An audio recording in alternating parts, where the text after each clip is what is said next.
සම්මා සම්බුදු සරණයි. ශ්‍රී බුද්ධ වර්ෂ 2565ක් වූ දුරුතු මාස අව 12වක නම් තිතිලත් ශනි දින හෙවත් ව්‍යවහාරික වර්ෂ 2022ක් වූ ජනවාරි මාස 29 වන සෙනසුරාදා ශ්‍රී ලංකාවේ වේලාවෙන් පස්වරු 7 උදා වුණු මේ මොහොතේදී ලෝකය පුරා විසිරී සිටින ඔබ අප සෑම සියලු දෙනාම සූම් යෙදවුම ඔස්සේ අන්තර්ජාලය හරහා සජීවීව මේ සම්බන්ධ වී සිටිනේ පෞරාණික තේරවාදය ත්‍රිපිටක අධ්‍යයන වැඩසටහනෙහි අභිධර්මය හා පාලි භාෂා පුහුණුව 66 වැනි පාඩම සමගයි. පසුගිය පාඩම් 65ක් පුරාවට අපි චිත්ත කාණ්ඩයට අයත් සිත් 89ක්, චෛතසික කාණ්ඩයට අයත් චෛතසික 52ක්, රූප කාණ්ඩයට අයත් රූප 28ක්, එවැගේම සංග්‍රහ කාණ්ඩ, චිත්ත වීති කාණ්ඩ ඇතුළත් පරිච්ඡේද 4ක් මුළුමනින් අවසන් කරන්නට යෙදුණා. ඉන් අනතුරුව අපි ආරම්භ කරන්නට යෙදුණා ඊටාම වටිනා පාඩමක්. ඒ තමයි භූමි චතුස්කය පිළිබඳව. මේ සත්වයෝ උපදින පහළ වෙන්නට පුළුවන් මේ ලෝක ධාතුවේ තිබෙනා වූ භූමි 4 පිළිබඳව. ඒ භූමි 4න් අපි විශේෂයෙන් අද දවසේදී කතා කරන්නට බලාපොරොත්තු වෙනවා. මොකද අපි අපාය භූමි පිළිබඳව දීර්ඝ වශයෙන් සාකච්ඡා කරා. අටමහා නරකය පිළිබඳව දීර්ඝ වශයෙන් ත්‍රිපිටක ධර්මයට අනුකූලව සාකච්ඡා කරන්නට යෙදුණා. අද දවසේ අපි බලාපොරොත්තු වෙනවා විශේෂයෙන්ම අසුර භූමිය පිළිබඳවත්, ඒ වගේම කාම සුගති භූමි පිළිබඳවත්, රූපාවචර හා අරූපාවචර භූමි පිළිබඳවත් තව දුරටත් සාකච්ඡා කරගෙන දැන කියා ගන්නට. ඉතින් අද දිනේදී මේ උතුම් වැඩසටහනට මාර්ගෝපදේශකත්වය සපයන අපේ ගෞරවනීය ආචාර්යන් වහන්සේ මහනුවර අම්පිටිය උඩගම චිත්ත විවේකාශ්‍රමාදී වාසී නම කියනට අවසරයි පූජනීය විනයාචාර්ය ගලේවෙල ඥාන දර්ශනාභිධාන අපේ ස්වාමීන්ද්‍රයන්න් වහන්සේ.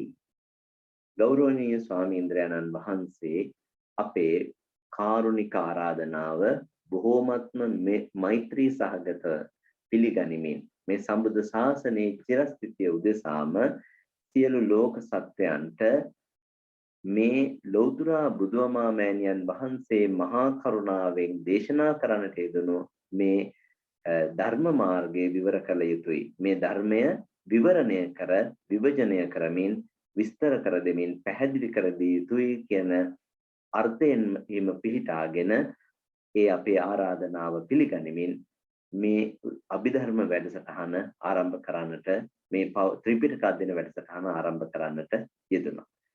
එදා පටන් අද දක්වා වැඩසටහන් 65ක් පුරාවට අඛණ්ඩව මේ වැඩසටහන් මාලාව මෙහෙයවමින් ඒ අවශ්‍ය පාඩම් මාලා සකස් කරමින් ඒ සඳහා අපව මෙහෙයවමින් මේ කටයුතු සිදු කරන්නා වූ අපේ ගෞරවනීය ගුරු දේවෝත්තම ස්වාමීන්ද්‍රයන්න් වහන්සේව පාදාභිවන්දනීයව මේ උතුම් ධම් සභා මණ්ඩපයට පිළිගනු ලබනවා. ඉතින් ගෞරවනීය ස්වාමින් වහන්සේ වන්දනා කිරීමට කමා කර ගැනීමට සියලු දෙනා මාත් සමගම එක්ව ගාථා කියමින් වන්දනා කරන්නට සූදානම් වෙමු. අවසරයි ස්වාමීනි. ඕකාස වන්දාමි බන්තේ සුඛී හෝතු.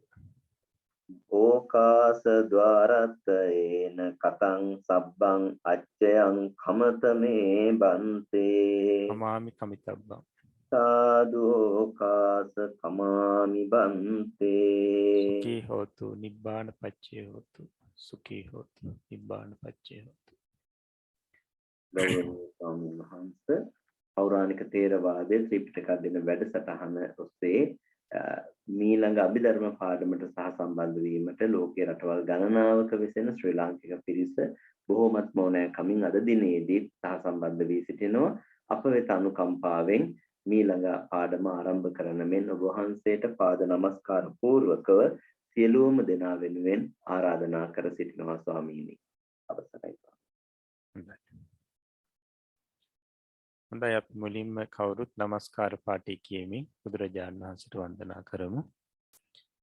නමෝ තස්ස භගවතු වරහතෝ සම්මා සම්බුද්දස්ස නමෝ තස්ස භගවතු වරහතෝ සම්මා සම්බුද්දස්ස නමෝ තස්ස භගවතු අරහතෝ සම්මා සම්බුද්දස්ස.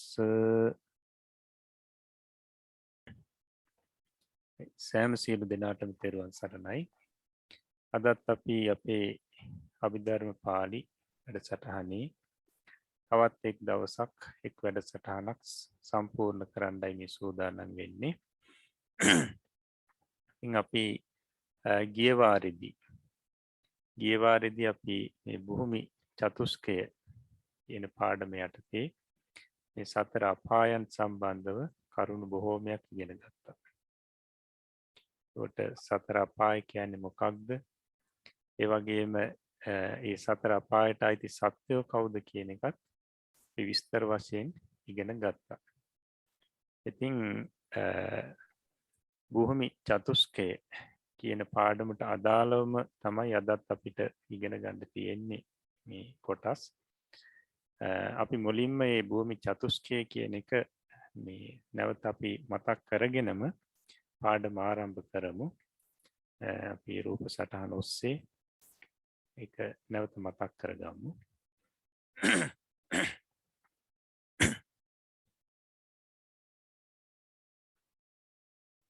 බලන්න භූමි චතුස්කය. සත්වයන් උපදින ජීවත් වන ස්ථානවලට කිව්ව භූමි කියලා. ඒකට එබඳු භූමි හතරක් පැහැදිලි කරනවා.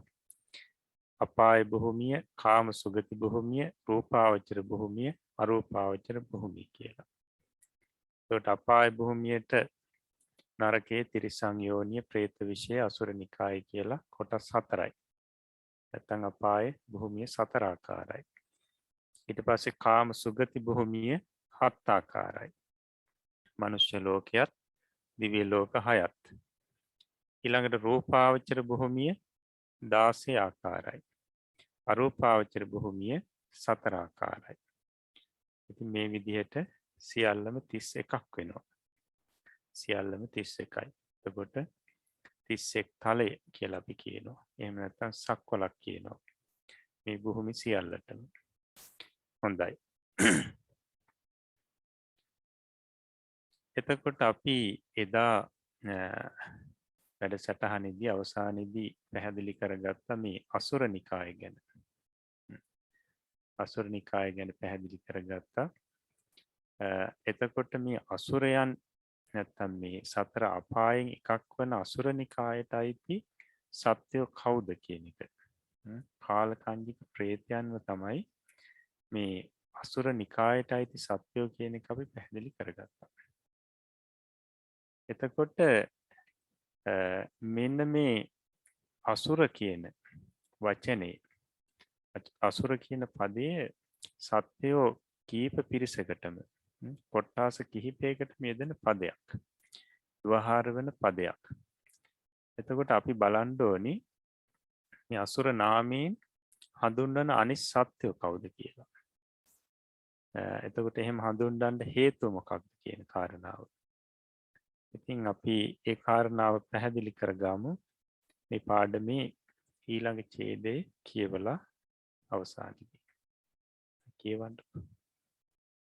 අවසරයි ස්වාමීනි. මහමෙර පත්ලෙහි අසුර භවනේහි වෙසෙන වේපචිත්ති, පහාරාද, සම්බර, බලි ආදී නම් ව්‍යවහාර කරන ආනුභාව සම්පන්න සත්ව කොට්ටාසයක් ඇත්තේය. දෙවියන්ට සතුරු බැවින් ඔවුන්ටද අසුර යන නාමය කියනු ලැබේ. ඔව්හු අපායට අයත් සත්වයෝ නොවේති. ඔවුන් අයත් වන්නේ දේව කොට්ටාසයකටය. විනිපාතික අසුර නම් වූ තවත් සත්ව කොට්ටාසයක් ඇත්තේය. ඔව්හු චාතුම් මහා රාජික දේව කොට්ටාසයටම අයත් ආහාර පාන ආදිය අමාරුවෙන් ලබන සත්ව කොට්ටාසයකි. පියංකර මාතා, උත්තර මාතා යනාදීහු විනිපාතික අසුර කොටසට අයත් වූවෝය. වේමානික പ്രേත අසුරයෝය කියාද කොටසක් ඇත්තේය. ලෝකාන්තරික නරකයේ සත්වයන්ටද අසුරයෝයි කියනු ලැබේ. හොඳයි.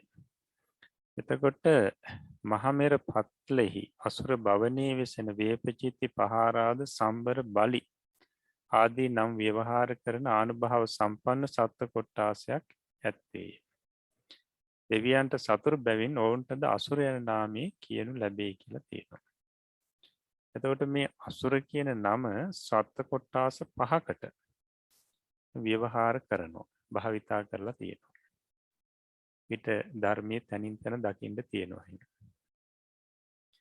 දැන් මෙතන මුලින්ම පැහැදිලි කරනවා මේ ඔය වේපචිත්ති පහාරාද සම්බර බලි ආදී මේ මහානුභාව සම්පන්න සත්ව කොට්ටාසයක් ඉන්නවා.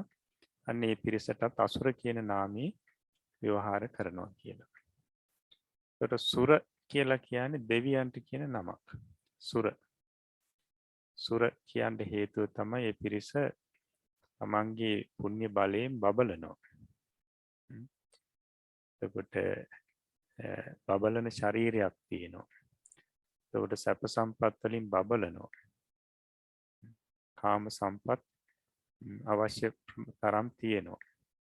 මේ විදිහට ඒ පුණ්‍ය බලයෙන් ආදීන් මේ බබලන පිරිසට තමයි සුර කියලා කියන්නේ.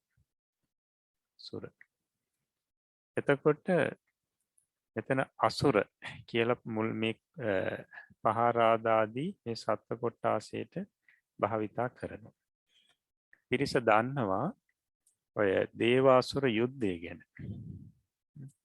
දේවාසුර යුද්ධයේදී මේ අසුර කියලා හඳුන්වන්නේ මෙන්න මේ පිරිසට. මොකද සක්දේව රජතුමා පෙර ජීවිතයේදී මගමානවකනේ.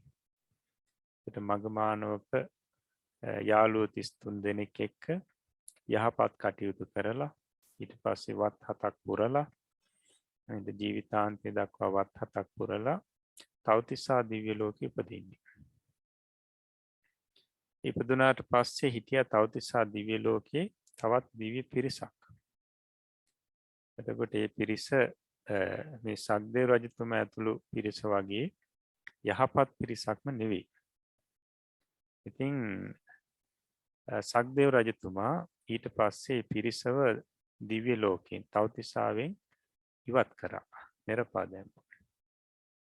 ඉතින් ඒ පිරිස ඊට පස්සේ පහළට වැටෙනවා. තවතිසා දිව්‍ය ලෝකයෙන් පහළට වැටෙනවා. ඉතින් මේ පිරිස මහාමේරු පර්වතයට ඉහළින් තවතිසා දිව්‍ය ලෝක ආදී තියෙන්නේ. ඉතින් මහාමේරු පර්වතයේ මැදක් හරිය වගේ පහළට එනකොට මේ පිරිස සිහිය එනවා. මොකද මුලින් ඔය ගන්ධ පානී කියන පානයක් පාවිච්චි කරා මේ පිරිස. ඒ නිසා තමයි සක්දේව රජතුමා මේ පිරිස ඉවත් කරේ. ඉතින් කෙසේ හෝ මේ පිරිස මහාමේරු පර්වතයේ පහළ කොටසට පතුලට වගේ එනකොට මේ පිරිස දිව්‍ය පිරිසක් නිසා මේ වාසස්ථානයක් භවනක් මේ පිරිසට පහළ වෙනවා. ඒක මහාමේරු පර්වතයේ පතුලේ තමයි මේ භවන මේ පිරිසට පහළ වෙන්නේ. යොදුන් 10000ක් විශාලයි කියලා කියනවා. ඒකට අසුර භවන කියලා කියනවා. අසුර භවන. එතකොට අර දිව්‍ය ලෝකයේ තවතිසාව වගේමයි කියලා පැහැදිලි කරනවා ධර්මයේ අසුර භවන. මොකද මේ පිරිස පින්වන්ත පිරිසක්. පින් කරලා ගියපු පිරිසක් දිව්‍ය ලෝකෙට. ඒ නිසා පුණ්‍ය ශක්තිය නිසාම මේ පිරිසට අසුර භවනක් මහාමේරු පර්වතයේ පතුලේ පහළ වෙන්නේ.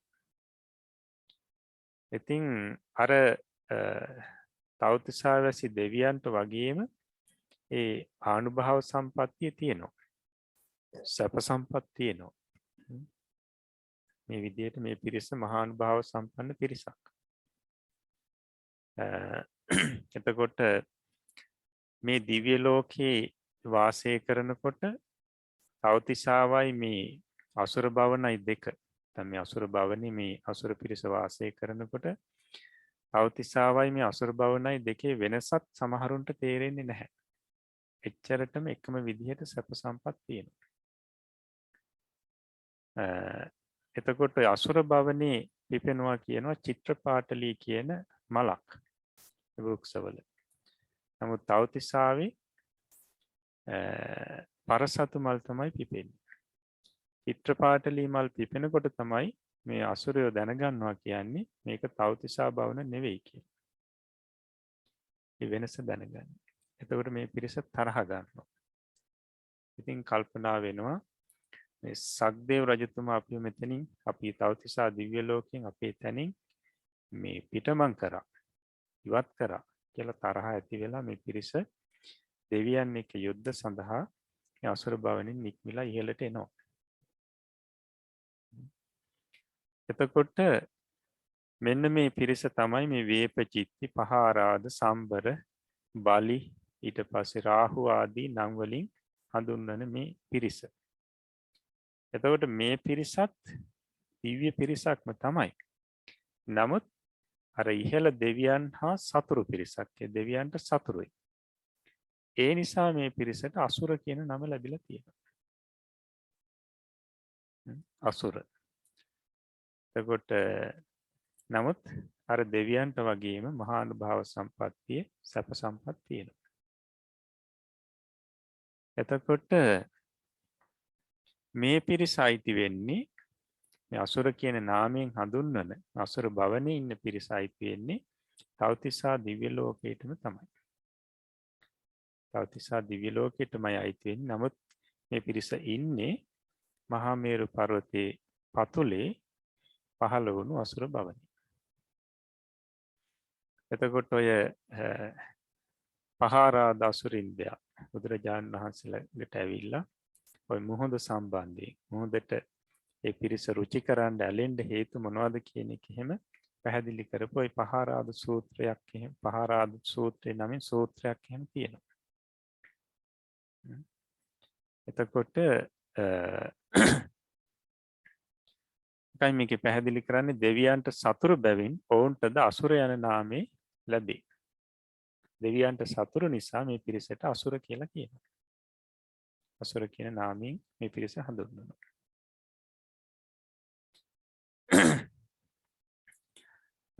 ඊළඟට එකයි මෙතන පැහැදිලි කරන්නේ ඔව්හු අපායට අයත් සත්වයෝ නොවෙති. ඔවුන් අයත් වන්නේ දේව කොට්ටාසයකට. කියන්නේ තවතිසා දිව්‍ය ලෝකෙට තමයි අයිති වෙන්නේ. ඊළඟට විනිපාතික අසුර නම් වූ තවත් සත්ව කොට්ටාශයක් ඇත්තේ. ඊට පස්සේ විනිපාතික අසුර කියලා තවත් සත්ව කොට්ටාශයක් ඉන්නවා.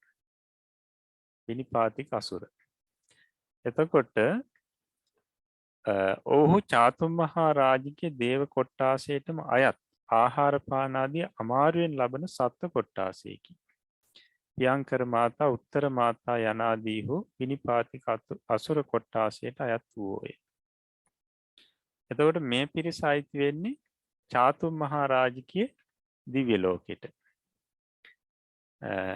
නමුත් මේ පිරිස මේ ආහාර පාන බොහෝම අපහසුයෙන් හොයාගන්න බොහොම දුකසේ ජීවත් වෙන පිරිසක්.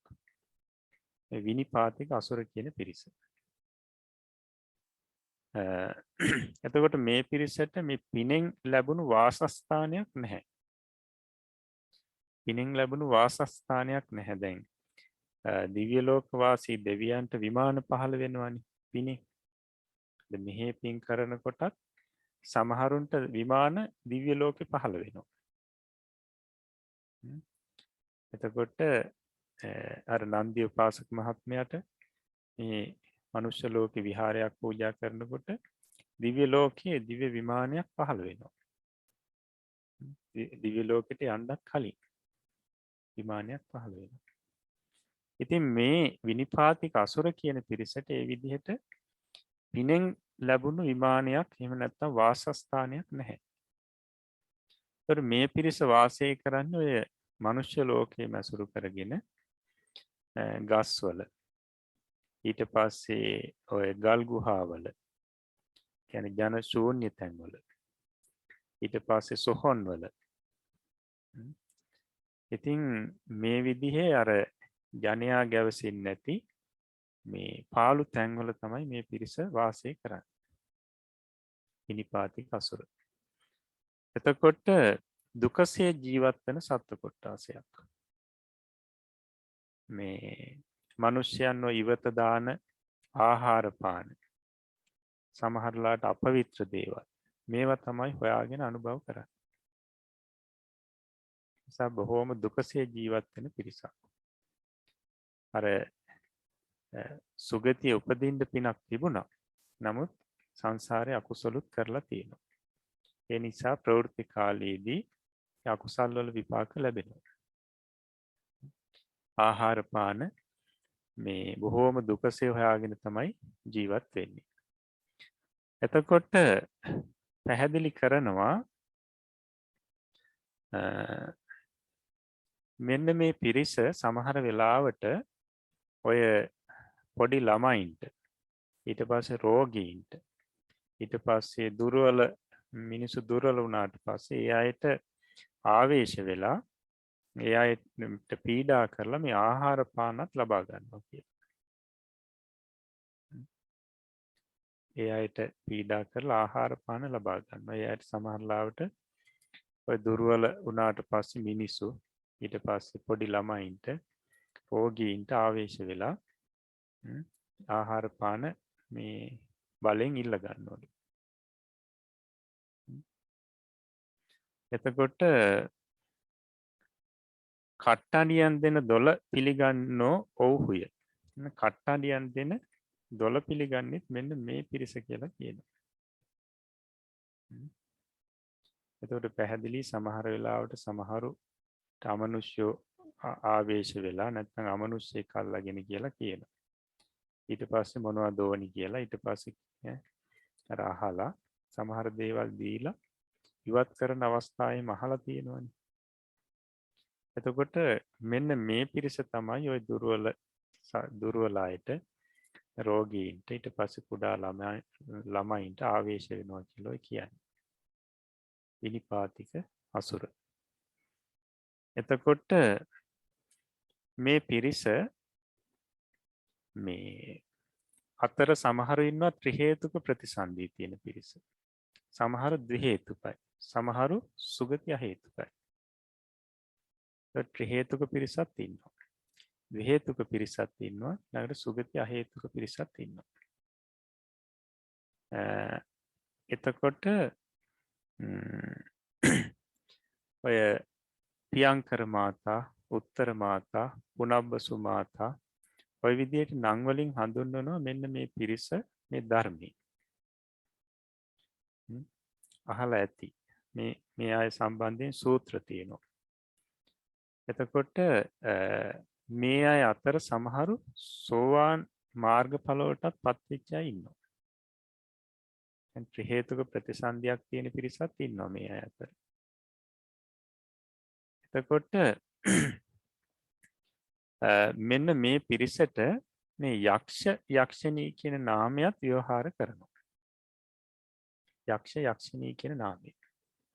අපිට සූත්‍ර බලනකොට මේ පුනබ්බසු මාතාවට එහෙම යක්ෂණී කියලා තමයි මේ සූත්‍රවල නම සඳහන් කරලා තියෙන්නේ.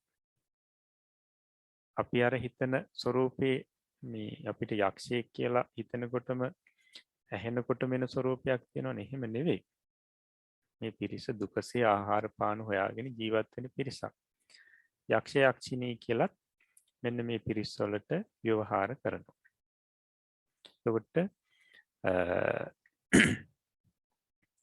හොඳයි.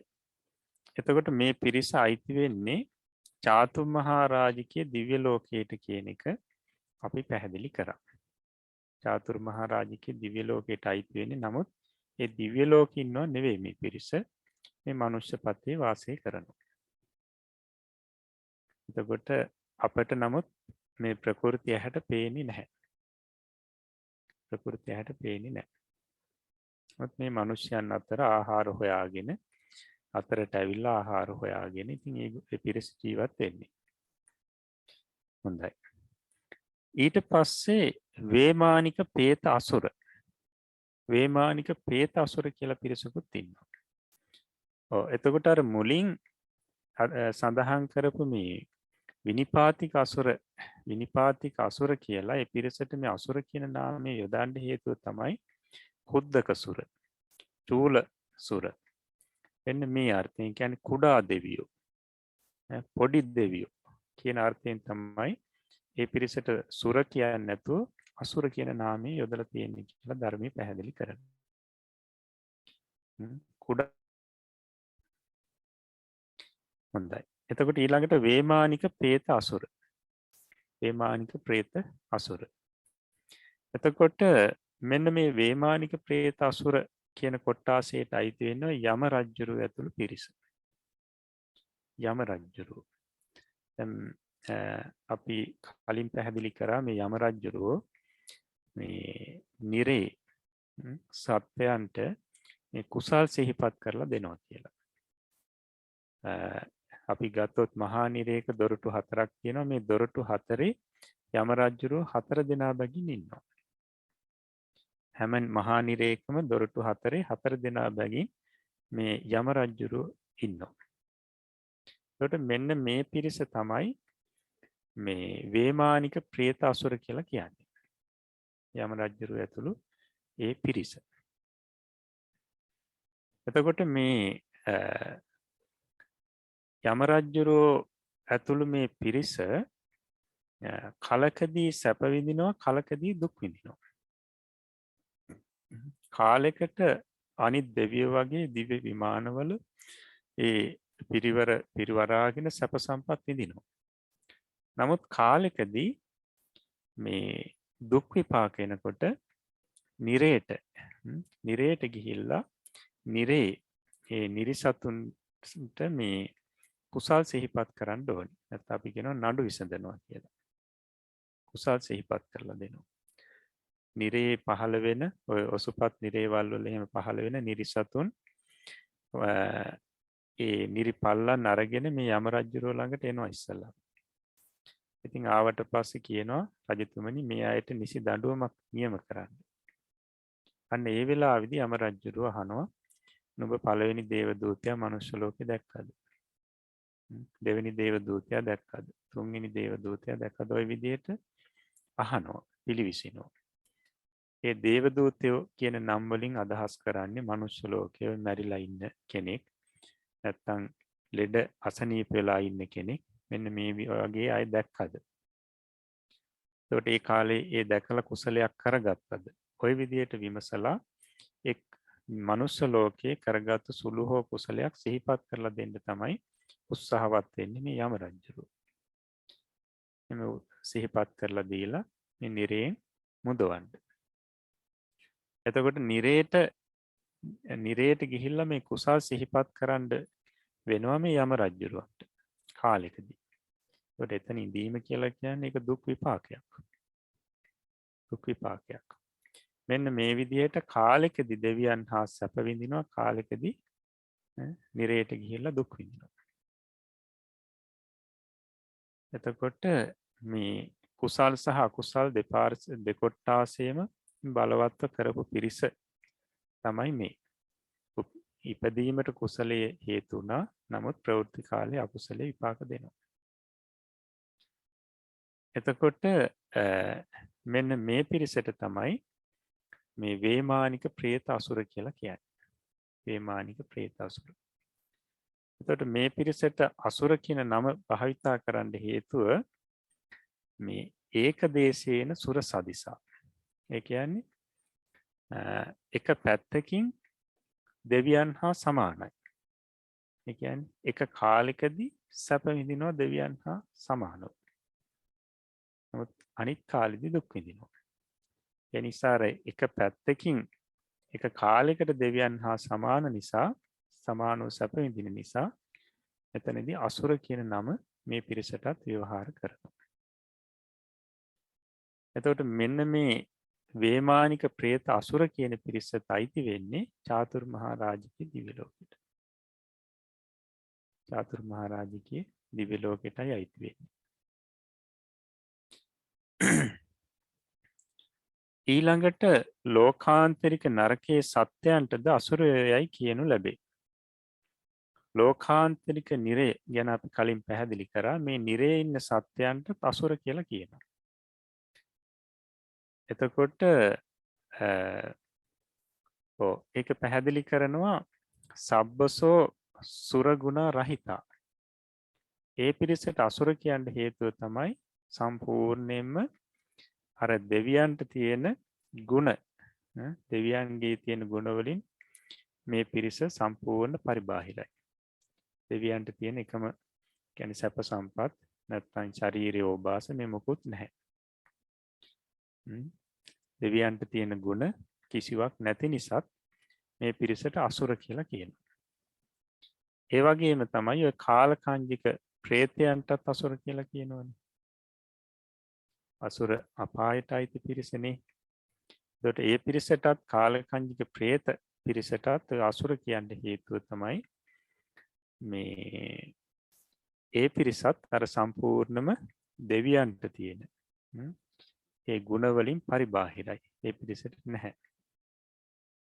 දෙවියන්ට තියෙන සැප සම්පත් ආදිය සම්පූර්ණම නැති නිසා ඒ වලින් පරිබාහිර නිසා මේ පිරිස අසුර කියන නාමයෙන් මේ පිරිසටත් ව්‍යවහාර කරනවා කියලා පැහැදිලි කරනවා.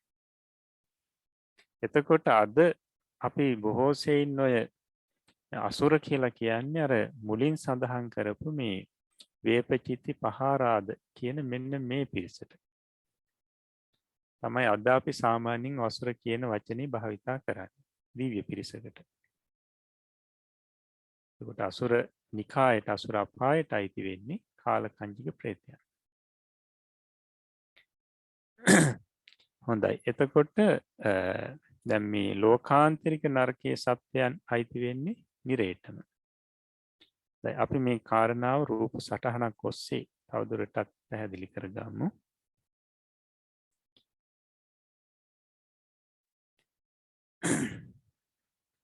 අසුර. ඒකට අසුර කියන නාමේ පුද්ගල සත්ත්ව කොටස් 5කට භාවිතා කරන අපි බලමු. කාලකන්ජික ප්‍රේතයන්ටත් අසුර කියන නාමී භාවිතා කරනවා. එතකොට මේ පිරිස අයිති වෙන්නේ අසුර නිකායට. ඒ කියන්නේ අපායට, අසුර අපායට.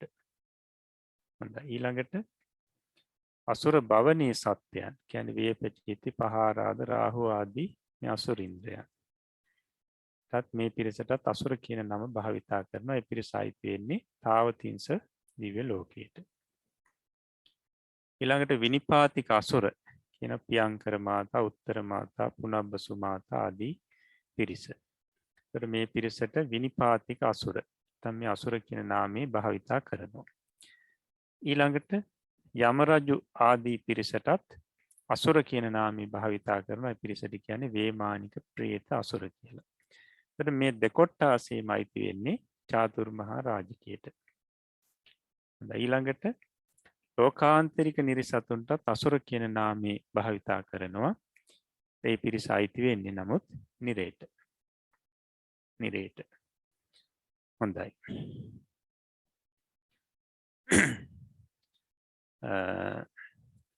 එතකොට දැන් අපි ඔය කතා කරා මේ විනිපාතික අසුරයන් සම්බන්ධයෙන්. විනිපාතික අසුරයන්. එතකොට මේ විනිපාතික අසුර පිරිස සමහරු සුගති අහේතුක පිරිස, සමහරු ද්විහේතුක පිරිස, සමහරු ත්‍රිහේතුක පිරිස. එතකොට මේ ත්‍රිහේතුක පිරිස අතරින් සමහරු මේ මාර්ගඵල පවා අවබෝධ කරලා තියෙනවා. දුකසේ ජීවත් වෙනවා. දුකසේ ආහාර පාන හොයාගත්තා. නමුත් මේ සමහරු මාර්ගඵල පවා ලබා ගත්තා. මොකද ඊතරම් පිනක් තිබිලා තියෙනවා. එතකොට ඒ සම්බන්ධයෙන් මේ පැහැදිලි කරන්න ඒ සම්බන්ධයෙන් හොඳම උදාහරණය තමයි ඔය පුනබ්බසු මාතා කියන සූත්‍රය. පුනබ්බසු මාතා කියන සූත්‍රය. එතකොට මෙන්න මේ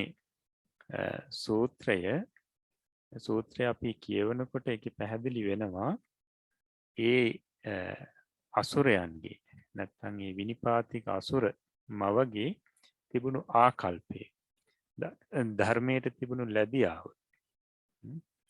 ඉතින් ඒ කරුණු කාරණා අපිට හොඳට පැහැදිලි වෙනවා. මේ පුනබ්බසු මාතා මේක පුනබ්බසු සූත්‍රය. කොට මෙතනදී ඒ සූත්‍රයේදී පැහැදිලි කරනවා ඒ පුනබ්බසු මාතා කියලා නමක්. එතකොට අසුර මාතාවගේ එහෙම නැත්නම් අපි කියන්නේ යක්ෂණිය. යක්ෂණියගේ නම. පුනබ්බසු මාතා. මේ පුනබ්බසු මාතා කියන නම යෙදෙන්න හේතුව මේ පුතාගේ නම පුනබ්බසු. පුතාගේ නම පුනබ්බසු. ඉතින් ඒ නිසා පුතාගේ නමින් පුනබ්බසුගේ අම්මා කියන අර්ථයෙන් තමයි පුනබ්බසු මාතා කියලා යොදලා තියෙන්නේ. ඒකට මේ මෑයට දරුවෝ දෙන්නෙක් ඉන්නවා. එක්කෙනෙක් පුතෙක් අනිත් කෙනා දුවෙක්. දුව බොහොම කුඩයි. දුව බොහොම පොඩි මේ වඩාගෙන යන්නේ. පුතා ඊට වඩා ටිකක් වයසින් වැඩි අතින් අල්ලාගෙන තමයි යන්නේ. එතකොට අපි පැහැදිලි කරානේ මේ පිරිසට පිනෙන් ලැබුණු වාසස්ථානයක් නැහැ කියලා. ඒකට ඔය ගල් ගුහාවල එහෙම නැත්නම් සොහොන් වල තමයි ඔය වගේ ජන ශූන්‍ය තැන් වල තමයි ජීවත් වෙන්නේ. ඉතින් මිනිස්යන් ඉන්න පැත්තට ඇවිල්ලා ඔය අහක දාපු ආහාර පාන අරගෙන තමයි අනුභව කරන්නේ. ඉතින් මෙන්න මයත් එක දවසක බුදුරජාණන් වහන්සේ සවැත් නුවර ජේතවනාරාමේ වැඩ ඉන්න දවසක මේ ආහාර පාන හොයාගෙන තමන්ගේ දුවත් වඩාගෙන පුතත් අතින් අල්ලගෙන යනවා. ඉතින් මේ ඒ යනකොට ඔය ජේතවනාරාමේ ප්‍රදේශයට එන්නේ. ඉතින් ජේතවනාරාමේ තාප්පයකින් වට කරලා තියෙන වටේටම. ඉතින් තාප්පේ පිටපැත්තේ ජේතවනාරාමේ තාප්පේ පිටපැත්තේ මේ තමයි මේ පුනබ්බසු මාතා දරුවෝ දෙන්නත් අරගෙන මේ පැත්තේ තමයි ආහාර හොයන්නේ. ඉතින් ආහාර හොයාගෙන ජේතවනාරාමේ දොරටුව පැත්තටම එනවා. දොරටුව පැත්තට ඇවිල්ලා මේ ඇතුළ බලනවා ජේතවනාරාමේ. එතකොට දකින්න බුදුරජාණන් වහන්සේ ස්වාමින් වහන්සේලා පිරිවරාගෙන ඉන්නවා. මේ අවස්ථාවේ කල්පනා කරනවා මෙතන මේ ස්වාමීන් වහන්සේලාට සමහරලාවට ඔය ගිතෙල් බටර් මී පැණි ආදී බෙදනවා ඇති. මේ වෙලාවේ බෙදනවා ඇති. ඉතින් ඔය අතින් වැටුණු ටිකක් පාත්‍ර වලින් වැටුණු ටිකක්වත් අරගෙන අනුභව කරන්න ඕනි කියලා හිතලා ඔන්න ඔතෙන්ද යනවා. මේ පුනබ්බසු මාතා. අපි ඒ කාරණාව මේ සූත්‍රය ඇසුරෙන්ම බලමු. මේක පුනබ්බසු සූත්‍රය.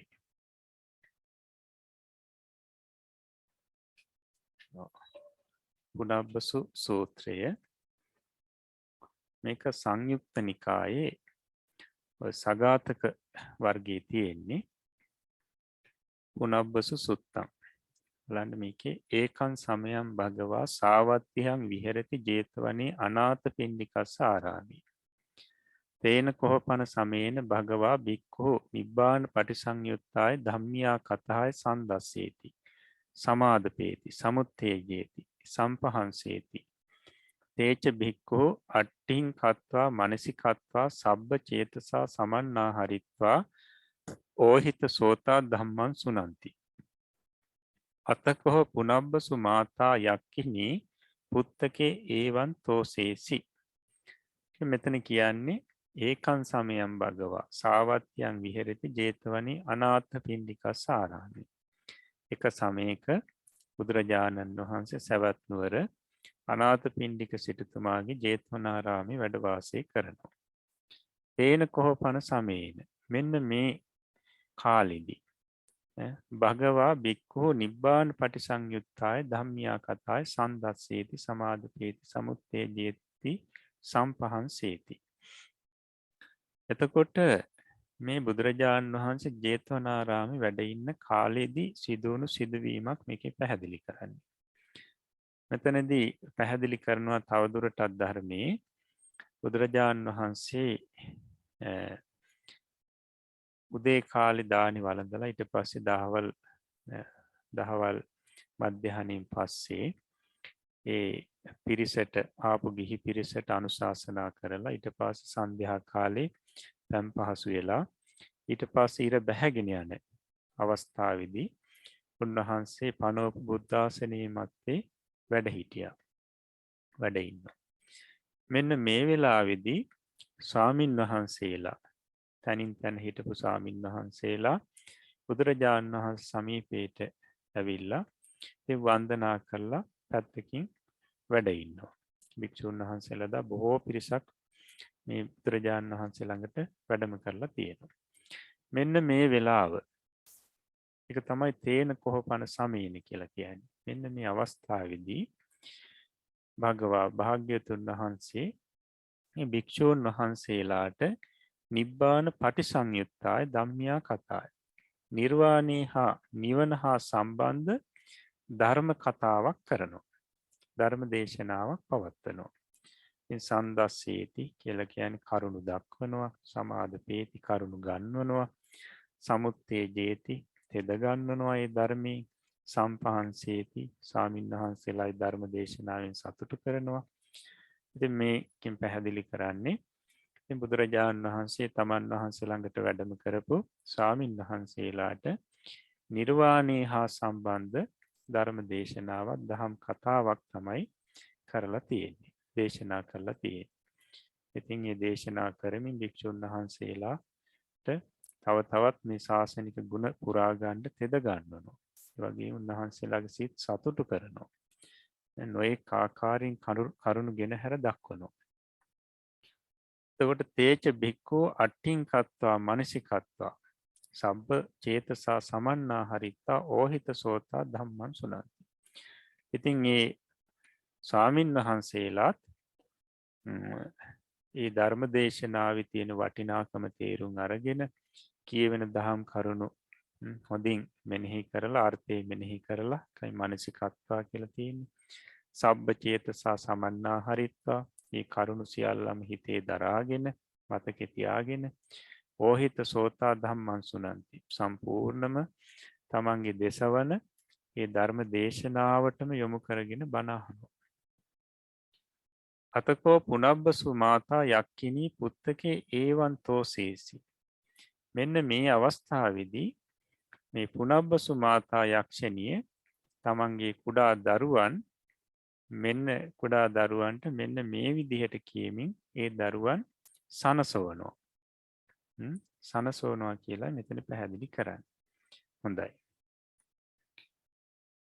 එතකොට මුලින් පැහැදිලි කරා මේ පුනබ්බසු මාතා යක්ෂණිය නැත්නම් මේ මාතාව තමන්ගේ දරු දෙන්නත් අරගෙන අර ජේතවනාරාමේ දොරටුව ළඟට ඇවිල්ලා බුදුරජාණන් වහන්සේ ඉන්නවා දැකලා භික්ෂුන් වහන්සේලා ඉන්නවා දැකලා එතෙන්ද යනවා කියලා.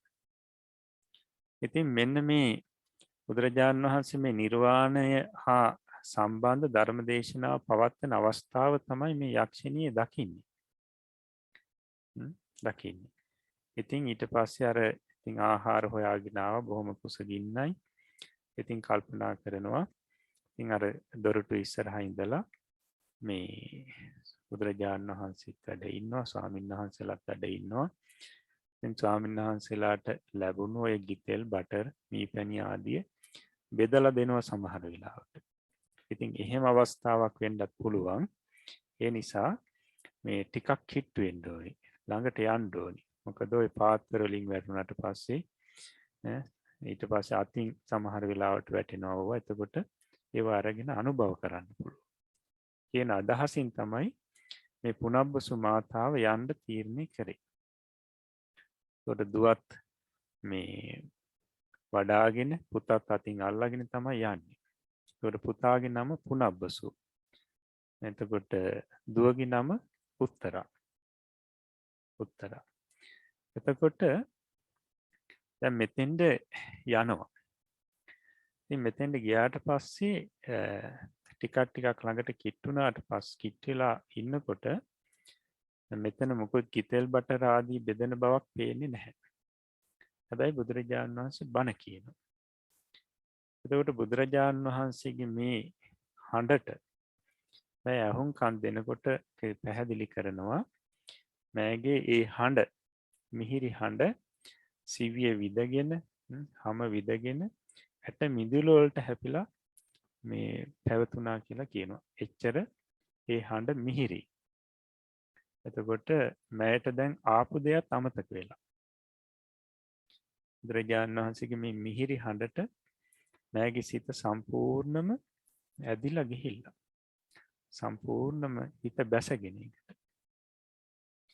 ඉතින් දැන් මෑය එහෙමම නිශ්චල්මන්ව කණුවක් වගේ ඉන්නවා.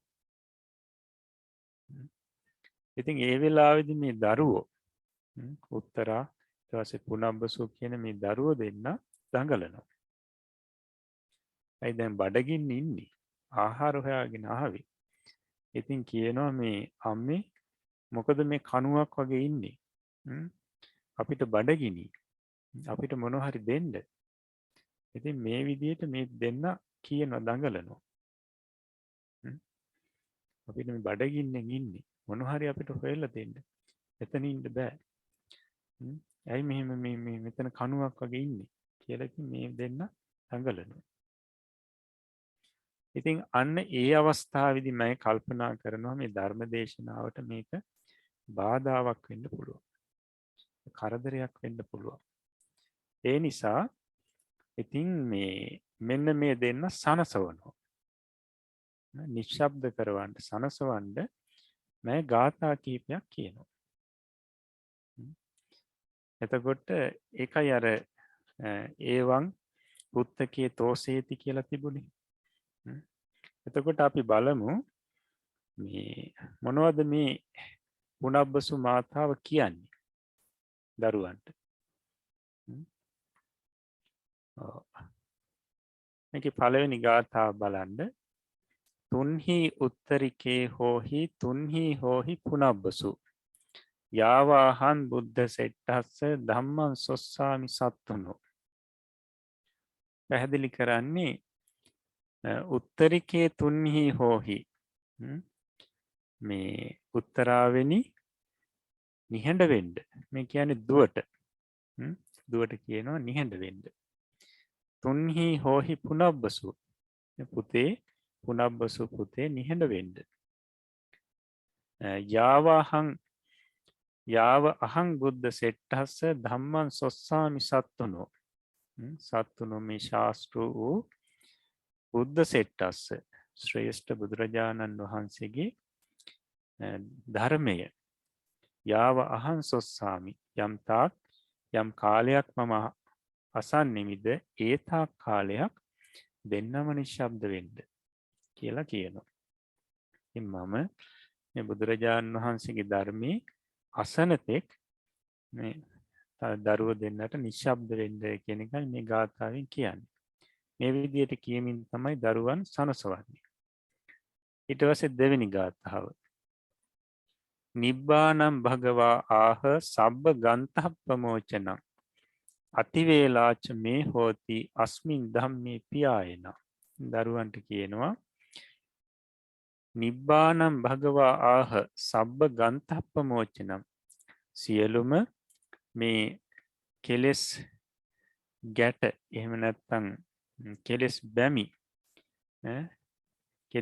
බැමි සියල්ලම ලිහන මේ නිවන ගැන බුදුරජාණන් වහන්සේ දේශනා කරන්නේ. බුදුරජාණන් වහන්සේ මේ සංසාර බැඳීම් නිදහස් කරන නිර්වාණය ගැන දේශනා කළා. අතිවේලාච මේ හෝති අස්මින් ධම්මේ පියායන. මෙන්න මේ බුදුරජාණන් වහන්සේ දේශනා කරන සංසාර බැඳීම් නිදහස් කරන අස්මින් ධම්මේ මේ ධර්මයේ සම්බන්ධයෙන් පියායන මට තියෙන කැමැත්ත මට තියෙන ප්‍රාර්ථනාව අතිවේලාච හෝති. ඒ කියන්නේ ප්‍රමාණාතික්‍රාන්තයි කියලා නිම කරන්න බැරි කැමැත්තක් රුචියක් මට තියෙන්නේ බුදුරජාණන් වහන්සේ මේ දේශනා කරන ධර්මයේ සම්බන්ධයෙන් මේ දරුවන්ට කියන්නේ. එතකොට මේ ග්‍රන්ථ නමින් තියෙනවා ධර්ම කීපයක් අපිට පසුව ඉගෙන ගන්න පුළුවන්. එතකොට අපි කියන්නේ සාමාන්‍ය කෙලෙස් බැමි. එතකොට අභිජ්ජා කාය ගන්ත, ඊට පස්සේ ව්‍යාපාද කාය ගන්ත, සීලබ්බත පරාමාස කාය ගන්ත, ඉදන් සච්චාබිනිවේෂ කාය ගන්ත නමින් මේ ගන්ත 4ක් තියෙනවා. අපිට ඒවා පසුව ඉගෙන ගන්න පුළුවන්. එතකොට මේ සියලුම කෙලෙස් බැමි මේ නිදහස් කරන නැත්නම් කෙලෙස් බැමි ලිහා දාන නිර්වාණ සැපේ සම්බන්ධයෙන් නිවන ගැන බුදුරජාණන් වහන්සේ දේශනා කරනවා. ඉතින් මේ ධර්මයේ සම්බන්ධයෙන් මට තියෙන කැමැත්ත ඉතා විශාලයි කියලා පැහැදිලි කරන්නේ. ඊළඟට තුන්වෙනි ගාථාව. පියෝ ලෝකේ සකෝ පුත්තෝ පියෝ ලෝකේ සකෝ පති තතෝ පියතරා මයිහං අස්ස ධම්මස්ස මග්ගන. පැහැදිලි කරනවා මේ ලෝකේහි සකෝ පුත්තෝ පියෝ තමන්ට තමන්ගේ ස්වකීය පුත්‍රයා තමන්ගේ පුත්‍රයා බොහොම ප්‍රියයි. පියෝ ලෝකේ සකෝ පති මේ ලෝකේහි තමන්ගේ ස්වාමියා තමන්ට භාර්යාවට බොහොම ප්‍රියයි. අස්ස ධම්මස්ස මග්ගන මෙන්න මේ බුදුරජාණන් වහන්සේගේ ධර්මයේ සෙවීම බුදුරජාණන් වහන්සේගේ ධර්මයේ ගවේෂණය කිරීම මට නම් මයිහං මට තතෝ පියතරා ඊට වඩා බොහෝම ප්‍රියයි. ඊට වඩා අතිශයින්ම මට ප්‍රියයි කියලා පැහැදිලි කරනවා. එතකොට ලෝකෙ තමන්ට තමන්ගේ දරුව බොහොම ප්‍රියයි තමන්ගේ ස්වාමියා බොහොම ප්‍රියයි. හැබැයි ඊට වඩා මට මේ බුදුරජාණන් වහන්සේගේ ධර්මයේ ගවේෂණය කිරීම ධර්මයේ සෙවීම බොහොම ප්‍රියයි. ඊට හේතුව දක්වනවා හතරවෙනි ගාථාවේ. නහි පුත්තෝ පති වාපි පියෝ දුක්ඛ පමෝචේ යතහ සද්ධම්මස්සවනං දුක්ඛ මෝචේති පානිනම්. මේ සද්ධර්ම ශ්‍රවණය ධර්ම ශ්‍රවණය යම්සේ පානිනම් දුක්ඛ මෝචේති මේ සත්‍යෝ දුකින් මුදවනවද ඒ විදිහට නහි පුත්තෝ පතිවාපි පියෝ දුක්ඛ පමෝචේ තමන්ට ප්‍රිය වුණු දරුවෝ තමන්ට ප්‍රිය වුණු ස්වාමියා තමන්ව දුකින් මුදවන්නේ නැහැ. ඉතින් පැහැදිලි කරන්නේ ඇයි මේ ධර්මයට මෙච්චර ප්‍රිය ධර්මයේ ගවේෂණයට මෙච්චර ප්‍රිය ධර්මයේ සෙවීමට මෙච්චර ප්‍රිය කරන්නේ ඇයි කියන එක පැහැදිලි කරන්නේ මේ සද්ධර්ම ශ්‍රවණයෙන් තමයි මේ සත්‍යෝ සංසාර දුකින් මුදවන්නේ. සද්ධර්ම ශ්‍රවණය තුලින් සසරින් නිදහස් වෙන්න පුළුවන් දුකින් නිදහස් වෙන්න පුළුවන්. ඒ වුණාට තමන්ගේ ප්‍රිය දරුවන්ටවත් ප්‍රිය ස්වාමියාටවත් තමන්ව දුකින් නිදහස් කරන්න පුළුවන් කමක් නැහැ. ඊළඟට පස්වෙනි ගාථාවෙන් පැහැදිලි කරනවා ලෝකේ දුක්ඛ පරේතස්මින් ජරා මරණ සංයුතේ ජරා මරණ මොක්ඛාය යන් ධම්මං අபிසම්බුද්ධං තන් ධම්මං සෝතු මිච්ඡාමි තුන්හි හෝහි පුනබ්බසු. පැහැදිලි කරනවා දුක්ඛ පරේතස්මින් දුකින් පීඩිත වූ ජරා මරණ සංයුතේ ජරාවෙන් මරණයෙන් යුක්ත වුණු ලෝකයේ මෙන්න මේ ලෝකයේහි සත්‍යෝ දුකින් පීඩිත වෙලා ඉන්නේ ජරා මරණයන්ගෙන් යුක්ත වෙලා ඉන්නේ එවලින් බැඳිලා ඉන්නේ. ඉතින් මෙන්න මේ සත්‍ය සහිත ලෝකයේ ජරා මරණ මොක්ඛය ජරා මරණයන්ගෙන් නිදහස් වීම සඳහා යන් ධම්මං අபிසම්බුද්ධං බුදුරජාණන් වහන්සේ යම් ධර්මයක් අවබෝධ කරාද තන් ධම්මං සෝතු මිච්ඡාමි අන්නේ ධර්මයේ මම දැන් මේ අහන්න හරි කැමති ඒකට හරි රුචි තුන්හි හෝහි පුනබ්බසු අන්නේ නිසා පුනබ්බසු පුතනුවනි නිහඬ වෙන්න නිශ්ශබ්ද වෙන්න මෙන්න මේ විදිහට තමන්ගේ මේ දරුවන්ට මේ පුනබ්බසු මාතාව කියනවා. හොඳයි. එතකොට බලන්න මේ දරුවන් සනසෝපු ආකාරය. ධර්මයේ තියෙන වටිනාකම කියලා මම මේ ධර්මය අහන්න බොහොම රුචිකමක් දක්වනවා. ධර්මයේ තුලින් ධර්ම ශ්‍රවණයෙන් සංසාර දුකින් සත්‍යයට නිදහස් වෙන්න පුළුවන්. ඒ නිසා මේ ධර්මයේ අහන්න මට ඉඩ දෙන්න දරුවන්ට කියනවා මේ නිහඬ වෙන්න කියලා. මේ පුනබ්බසු මාතාව කියන්නේ. එතකොට බලන්න මයට මොනතරම් මේ ධර්මයේ සම්බන්ධයෙන් ඇල්මක් උනන්දුවක් තියනවද කියලා. ඊට පස්සේ මේ පුනබ්බසු කියන පුතා පුතාට දැනුමක් තේරුමක් තියෙනවා. එතකොට මේ පුතා ඊට පස්සේ මේ පුනබ්බසු මාතාවට පිළිතුරු දෙනවා. අපි බලමු. පුනබ්බසු කියලා දක්වලා තියෙන එකයි පුතා පිළිතුරු දෙන්නේ. අම්මාන ව්‍යාහරිස්සාමි තුන්හි බොහෝතාය මුත්තරා ධම්ම මේව නිසාමේහි සද්ධම්මස් සවනං සුඛං සද්ධම්මස්ස අනඤ්ඤාය අම්මා දුක්ඛං චරාමසේ. එතකොට 6 වෙනි ගාථාව. මේ පුතා උත්තර දෙන්නේ අම්මා මෑණියනි න ව්‍යාහරිස්සාමි මම අය කතා කරන්නේ නැහැ. මං නිහඬව ඉන්නවා. තුන්හි බොහෝතාය උත්තරා ඒ වගේම උත්තරාවත් නංගිත් දැන් නිහඬයි. ධම්ම මේව නිසාමේහි. එතකොට අම්මේ ධර්මයේම මනාකොට ශ්‍රවණය කරන්න. සද්ධම්මස්සවනං සුඛං හේතුව මොකක්ද? සද්ධර්මයේ ශ්‍රවණය කිරීම සැපගෙන දෙනවා. ඒක දුර්ලභ ලැබීමක්. සද්ධම්මස්ස අනඤ්ඤාය අම්මා දුක්ඛං චරාමසේ. මෑණියනි අපි සද්ධම්මස්ස අනඤ්ඤාය මේ සංසාරේදී පෙරත් මේ සද්ධර්මයේ අවබෝධ නොකරගත්තු නිසා නොදැනගත්තු නිසා තමයි මෑණියනි දුක්ඛං චරාමසේ අපි මේ දුකසේ ජීවත් වෙන්නේ. ආහාර පාන දුකසේ හොයාගෙන මේ දුකසේ ජීවත් වෙන්නේ පෙරත් සංසාරෙත් මේ සද්ධර්මය අවබෝධ කර නොගත්තු නිසායි. දැන් මේ කුඩා පුතා කියන්නේ බලන්න එතකොට කොච්චර අවබෝධයක් ප්‍රඥාවක් තියනවද කියලා. ඊට පස්සේ පුතාම ඊළඟ ගාථාව 7 වෙනි ගාථාවෙන් පැහැදිලි කරනවා උත්තර දෙනවා. ඒස දේව මනුස්සානං සම්මූල්හානං පබංකරෝ බුද්ධෝ අන්තිම සාරීරෝ ධම්මං දේශේති චක්කුමා. කියන්නේ පබංකරෝ කියන්නේ ප්‍රඥා ආලෝකයෙන් මේ තුන් ලෝකේ බබළුවන චක්කුමා පසස් ඇති ඇස් පහක් තියෙන අන්තිම සාරීරෝ බුද්ධෝ අන්තිම සිරුර දරන බුදුරජාණන් වහන්සේ.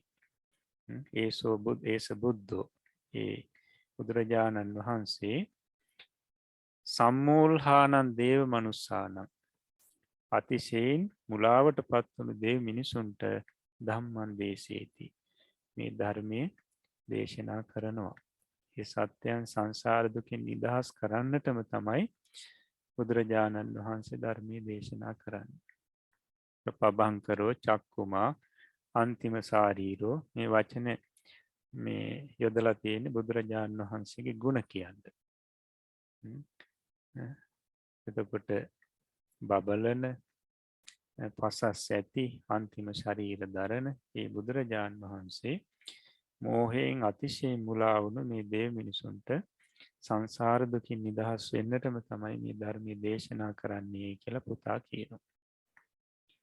ඉතින් ඒ වෙලාවේදී මේ පුනබ්බසු මාතාවට පුදුමාකාර සතුටක් ඇති වෙනවා. මගේ පුතා මොනතරම් ප්‍රඥාවන්තයිද පොඩි වුණත්. කොච්චර නුවණක් තියනවද කියලා. ඉතින් ඇය නැවත මේ පුතාට උත්තර වශයෙන් ගාථා දෙකක් ඉදිරිපත් කරනවා. ඒ තමයි ඔය 8 9 කියන ගාථා දෙක. සාදුකෝ පණ්ඩිතෝ නාම පුත්තෝ ජාතෝ උරේසයෝ පුත්තෝ මේ බුද්ධ සෙට්ටහස්ස ධම්මං සුද්ධං පියායති. පැහැදිලි කරන්නේ පුත්තෝ ජාතෝ උරේසයෝ සොකීය තමන්ටම උපන් මේ පුතා පණ්ඩිතෝ සාදු නාම සාදු ප්‍රඥාවන්තයෙක් වීම මොනතරම් වටිනවද? නුවණැත්තෙක් වීම කොච්චර වටිනවද මේ තමන්ගේ පුතා. පුත්තෝ මේ බුද්ධ සෙට්ටස්ස මගේ මේ පුත්‍රයා මේ පුත්තෝ බුද්ධ සෙට්ටස්ස සුද්ධං ධම්මං පියායති. ශ්‍රේෂ්ඨ බුදුරජාණන් වහන්සේගේ මේ පිරිසිදු ධර්මයේ ප්‍රිය කරනවානේ. මේ පිරිසුදු ධර්මයට මගේ පුතත් කොච්චර කැමතිද කියලා මේ පුනබ්බසු මාතාව හරියට සතුටු වෙනවා. ඉතින් ඊට පස්සේ මේ දෙන්නම ඉතින් මේ උත්තරාව බොහෝම පොඩි තේරෙන වයසේ නැහැ. ඉතින් මේ පුතයි අම්මයි දෙන්නම ධර්ම ශ්‍රවණය කරනවා. ඉතින් මේ ධර්ම ශ්‍රවණය කරනකොට බුදුරජාණන් වහන්සේ බලනවා මේ එතන ඉන්න පිරිස බලනකොට දකිනවා මේ දෙන්නටම සෝවාන් වෙන්න පින් තියෙනවා කියලා. ඉතින් ඒ වෙලාවේදී මේක දැකලා උන්වහන්සේ චතුරාර්ය සත්‍ය ධර්ම දේශනාවක් පවත්වනවා. ඒ දේශනාව අවසන් වෙනකොට මේ පුනබ්බසු මාතාවත් ඒ වගේම පුනබ්බසු පුතයි කියන දෙන්නම සෝවාන් ඵලයටපත් වෙනවා. ඊට පස්සේ මේ මාතාව පුනබ්බසු මාතාව තමන්ගේ පුතාට ආමන්ත්‍රණය කරලා කියනවා පුනබ්බසු සුඛී හෝහි මගේ පුතත් සුවපත් වේවා. අජ්ජාහම්මි සමුග්ගතා අද මම මේ සතර අපායෙන් නිදහස් වුණා. මම මේ සංසාරයෙන් අද ගැලවුණා. දිට්ඨානි අරිය සත්‍යානි අද මම බුදුරජාණන් වහන්සේගේ ධර්ම දේශනාව තුළින් ආර්ය සත්‍යය දැකගත්තා. නුවණින් ආර්ය සත්‍යයන් දැකගත්තා. එතකොට පුතත් ආර්ය සත්‍යය දැකගත්තා. ඉතින් ඊළඟට උත්තරාපි සුනාතුමි කියන්නේ මේ උත්තරා දියණියත් ඉතින් අපි මේ ආර්ය සත්‍යය දැකගත් බව අසාවා. එහෙම නැත්නම් මේ උත්තරාවත් යම් දවසක මේ ආර්ය අපි දැකපු ආර්ය සත්‍යයම දකීවා කියලා ණය ප්‍රාර්ථනා කරනවා. හොඳයි. එතකොට මෙන්න මේ සූත්‍රෙදි මේ පැහැදිලි කරන්නේ පුනබ්බසු මාතාවත් ඒ වගේම මේ පුතත් දෙන්නම එදා සෝවාන් වෙනවා. සෝවාන් ඵලයට පත් වෙනවා. ඒත් මේ දෙන්නටම බොහොම පින් තිබුණා. ඒ වගේම මේ ධර්මී පැහැදිලි කරනවා මේ දියණියටත් පින තියෙනවා. නමුත් ඒ වෙලාව වෙනකොට තාම දැනුම් තේරුම් මදි. තුන් දෙනාම ත්‍රි හේතුක ප්‍රතිසන්දියක් තියෙන පිරිසක්. තුන් දෙනෙක්. ඉතින් ඊට පස්සේ මේ සෝවාන් වීමත් එක්කම මෙන්න මේ මවටත් ඒ වගේම පුතාටත් මේ පැහැදිලි කරන ධර්මයේ සැප සම්පත් ලැබෙනවා. සැප සම්පත් කියලා කියන්නේ මේ අයගේ ශරීර ස්වરૂප වෙනස් වෙනවා කියලා. හරියට අර සැප විඳින දෙවියන්ගේ ශරීර ස්වરૂපයට පත් වෙනවා කියලා. මාර්ගඵලවලට පත් වෙන නිසා. ඉතින් මේ අය ඇසුරේ ඉන්න මේ දුවටත් මාර්ගඵලවලට පත් නොවුනත් මොකද මේ අය බොහොම කුස ශරීර දරන පිරිස. ඉතින් දුවටත් ඒ ශරීර ස්වરૂප වෙනස් වෙලා සැපවත් මේ ශරීර ස්වરૂපයක් ඇති වුණා කියලා පැහැදිලි කරනවා. අර දෙන්නගේ ඇසුර නිසා. ඉතින් ඊට පස්සේ ජේතවනාරාමේ ළඟම වෘක්ෂයක් ලැබිලා තියෙනවා මේ පිරිසට වාසස්ථාන විදියට ඉන්න. ඉතින් ඒ නිසා මේ පිරිස ඒ වෘක්ෂේ වාසය කරමින් උදේ හවස බුදුරජාණන් වහන්සේ දකිමින් ධර්ම ශ්‍රවණය කරමින් දීර්ඝ කාලයක් වාසය කරා කියලා මේ සූත්‍රයේ සඳහන් කරලා තියෙනවා සූත්‍ර විස්තරේ. එතකොට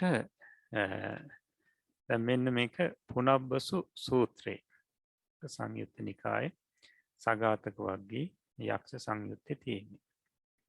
මේ සූත්‍රය බලන්න එතකොට මේ එතන යක්කිනී කියලා තමයි සඳහන් කරලා තියෙන්නේ මේ අර විනිපාතික අසුර පිරිසට අයිති මේ තුන් දෙනෙක්. එතකොට මෙන්න මේ තුන් දෙනාටම ත්‍රි හේතුක ප්‍රතිසන්දියක් ලැබිලා තියෙනවා.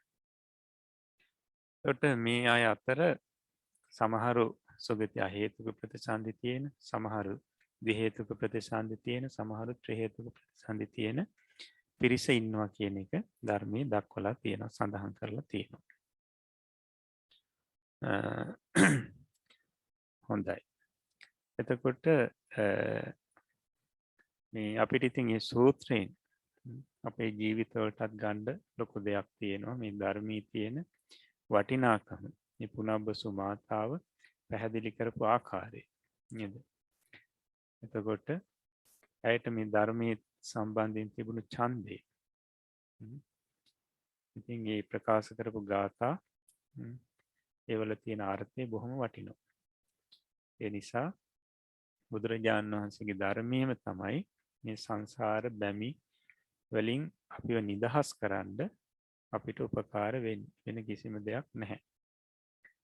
එතකොට අපිට කිසිම ප්‍රිය කෙනෙක්ව අපිට මේ සංසාර දුකින් නිදහස් කරවන්න පුළුවන් කමක් නැහැ. බුදුරජාණන් වහන්සේගේ ධර්මයටම තමයි මේ කටයුත්ත කරන්න පුළුවන් වෙන්නේ. මේ කාරණාව ඉතින් මේ පුනබ්බසු මාතාව එදා ගාථා වලින් ඊටාම මේ හොඳින් මේක පැහැදිලි කරලා තියෙනවා. හොඳයි. ඊළඟට අපිට නැවත පාඩම කියවන්නයි තියෙන්නේ කාම සුගති භූමි කියන කොටස මාතෘකාව යටතේ තියෙන පාඩම අපි බලමු. අවසරයි ස්වාමීනි. කාම සුගති භූමි. මනුෂ්‍ය භූමිය චාතුම් මහරජිකය තාවතින්සය යාමය තුෂිතය නිම්මාන රතිය පරනිර්මිත වශවර්තිය කියා කාම සුගති භූමි සතෙකි. අපාය භූමි සතරය මිනිස් ලොවය දිව්‍ය ලෝක සයය යන මේ භූමි 11 කාමාවචර භූමි හුය. දෙවන පාඩම රූපාවචර අරූපාවචර භූමි.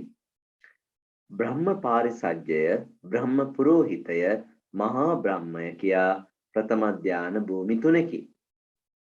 පරිත්තාභය අපමානාභය ආභස්සරයයි ද්විතීය ධාන භූමි තුනකි. පරිත්ත සුභය අපමාන සුභය සුභ කින්හකයයි තෘතීය ධාන භූමි තුනකි. වේහප්පලය අසඤ්ඤ සත්‍යය සුද්ධාවාසය යන මේවා චතුර්ථ ධාන භූමි හුය. අවිහය අතප්පය සුදස්සය සුදස්සිය අකනිට්ඨය කියා සුද්ධාවාස භූමි පසකි. මෙසේ රූපාවචර භූමි 16කි. ආකාසානංචායතනය න භූමිය විඥානංචායතන භූමිය ආකින්චඤ්ඤායතන භූමිය නේව සංඥා නා සංඥායතන භූමිය කියා අරූපාවචර භූමි 4කි. කාමාවචර භූමි 11ය රූපාවචර භූමි 16ය අරූපාවචර භූමි 4යයි භූමි 31කි. මිනිස් ලොව පටන් කාම සුගති භූමි එකිනෙකට උඩින් පිළිවෙලට පිහිටා තිබේ. පරනිර්මිත වශවර්තියට උඩින් ප්‍රථම ධාන භූමි 3 එක් තලයක පිහිටා තිබේ.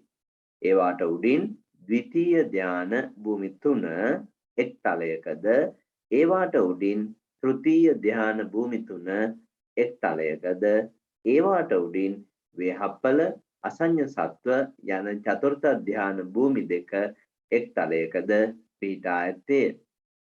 ඒවායින් මතුයෙහි ශුද්ධාවාස භූමි 5 එකිනෙකට උඩින් පිහිටා තිබේ. ඒවාට උඩින් අරූප භූමි 4 පිළිවෙලින් පිහිටා තිබේ.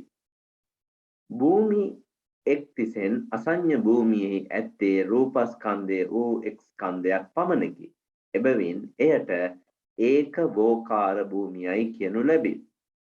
අරූප භූමි වල ඇත්තේ නාමස්කන්ධ 4 පමණකි. එබැවින් ඒවාට චතුවෝකාර භූමියයි කියනු ලැබේ. කාමාවචර භූමි 11හි හා අසඤ්ඤ භූමියෙන් අන්‍ය රූපාවචර භූමි 15හිද පංචස්කන්ධයම ඇත්තේය. ඒවාට පංචවෝකාර භූමියයි කියනු ලැබේ.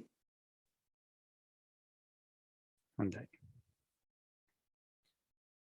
එතකොට දැන් අපි මේ භූමි විභාගයෙන් ඉගෙන ගන්න භූමි කියලා කියන්නේ සත්‍යයන් උපදින ජීවත් වෙන ස්ථානවලට.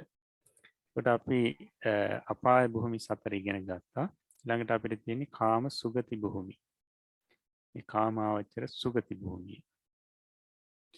පැහැදිලි කරනවා මනුෂ්‍ය ලෝකය නැත්නම් මනුෂ්‍ය භූමිය චාතුර් මහා රාජිකය තාවතින්සේ යාමේ තුසිතය නිම්මාන රතිය පරනිම්මිත වසවර්තිය කියලා මේ කාම සුගති භූමි 7ක් තියෙනවා. එතකොට අපාය භූමි 4 මිනිස් ලෝකයේ දිව්‍ය ලෝක 6 යන මේ භූමි 11 කාමාවචර භූමිය. කාම සුගති භූමි. යහපත් ගතිය ඇති යහපත් ස්වરૂප තියෙන භූමි 7ක් තියෙන්නේ. මනුෂ්‍ය ලෝකයක් දිව්‍ය ලෝක 6ක්. ඒතර කාමාවචර භූමි කියනකොට අපාය 4ත් එක්කම 11ක් වෙනවා. කාමාවචර භූමි කියනකොට එතන සුගති දුගති කතාවක් නැහැනේ. කාමාවචර භූමි කියනකොට මනුෂ්‍ය ලෝකයක් දිව්‍ය ලෝක 6ක් අපාය 4ක් කියන මේ 11ම ගැනෙනවා. කාම සුගති භූමිය කියනකොට මේ මනුෂ්‍ය ලෝකයක් දිව්‍ය ලෝක 6ක් ගැනෙනවා. හොඳයි ඊළඟට රූපාවචර අරූපාවචර භූමි. දැන් මේ චාතුරු මහා රාජිකී ආදී මේ භූමි වල තියෙන ආයුෂ මේ ඒ වගේම ස්වરૂප අපි පසු පාඩමකදී පැහැදිලි කරලා දෙන්නේ. දැනට අපි මේ මොනවද භූමි කියන එකයි එතන පැහැදිලි කරගන්නේ. ඊළඟට රූපාවචර අරූපාවචර භූමි. මුලින්ම රූපාවචර භූමි දක්වනවා. බ්‍රහ්ම පාරිසජ්‍ය බ්‍රහ්ම පුරෝහිතේ මහා බ්‍රහ්මී කියලා ප්‍රථම ධ්‍යාන භූමි 3ක් තියෙනවා. ඊළඟට පරිත්තාභය අපමානාභය ආභස්සරී කියලා ද්විතීය ධ්‍යාන භූමි 3ක් රූපාවචර ධ්‍යාන උපදවලා ඒ විපාක වශයෙන් ගිහින් ඒ උපදින භූමි මේවා. ඊළඟට පරිත්ත සුභය අපමාන සුභය සුභකින්හිකේ කියලා තෘතීය ධ්‍යාන භූමි 3ක් තියෙනවා. වේහප්පලේ අසඤ්ඤ සත්‍ය සුද්ධා වාසී කියන මේවා චතුර්ථ ධ්‍යාන භූමි. චතුර්ථ ධ්‍යාන භූමි. ඒකට එතන 7ක් තියෙනවා. ඊළඟ එතකොට මේ සුද්ධාවාස කියලා කියන්නේ මේ සුද්ධ සත්‍යයන්ට වාසස්ථානුනේ භූමි. එතකොට සුද්ධාවාස භූමි වල අනාගාමීන් වහන්සේලා සහ රහතන් වහන්සේලායි වැඩ ඉන්නේ. අවිහය අතප්පේ සුදස්සේ සුදස්සේ අකනිට්ඨේ කියලා සුද්ධාවාස භූමි 5ක් තියෙනවා. ඒතර මේ විදිහට රූපාවචර භූමි ඔක්කොම 16යි. ඊළඟට ආකාසානං ඡායතන භූමිය විඥානං ඡායතන භූමිය ආකින්චඤ්ඤායතන භූමිය නේව සංඥා නාසඤ්ඤායතන භූමිය කියලා අරූපාවචර භූමි 4ක් තියෙනවා. අරූප ධ්‍යාන උපදෝ පිරිස එහි විපාක වශයෙන් ගිහින් උපදින තැන භූමි. කාමාවචර භූමි 11 රූපාවචර භූමි 16 16යි අරූපාවචර භූමි 4යි කියලා මෙතන ඔක්කොම 31ක් තියෙනවා. ඒ කියන්නේ 31 තලය. දැන් සක්වලක් කියලා කියන්නේ මෙන්න මේ කොටසට. මිනිස් ලෝක පටන් කාම සුගති භූමි එකිනෙකට උඩින් පිළිවෙලින් පිහිටා තිබේ. ඒකට මනුෂ්‍ය ලෝකේ ඉඳලා ඔය දිව්‍ය ලෝක මනුෂ්‍ය ලෝකෙට ඉහළින් පිළිවෙලින් එකිනෙකට ඉහළින් පිහිටලා තියෙනවා. ඒතර පරමින් නිම්මිත වශවර්තිය කියන ඉහළම දිව්‍ය ලෝකයට ඉහළින් ප්‍රථම ධ්‍යාන භූමි 3 තියෙනවා. ඒ භූමි 3ට ඉහළින් ဒုတိ ය ධ්‍යාන භූමි 3. ඒ භූමි 3ට ඉහළින් තෘතිය ධ්‍යාන භූමි පිහිටලා තියෙනවා 3. ඊළඟට චතුර්ථ ධ්‍යාන භූමි ඊට උඩින් පිහිටලා තියෙනවා. එතකොට ඒවාටත් ඉහළින් සුද්ධාවාස බ්‍රහ්ම ලෝක. ඒවටත් ඉහළින් තමයි අරූප භූමි පිහිටලා තියෙන්නේ.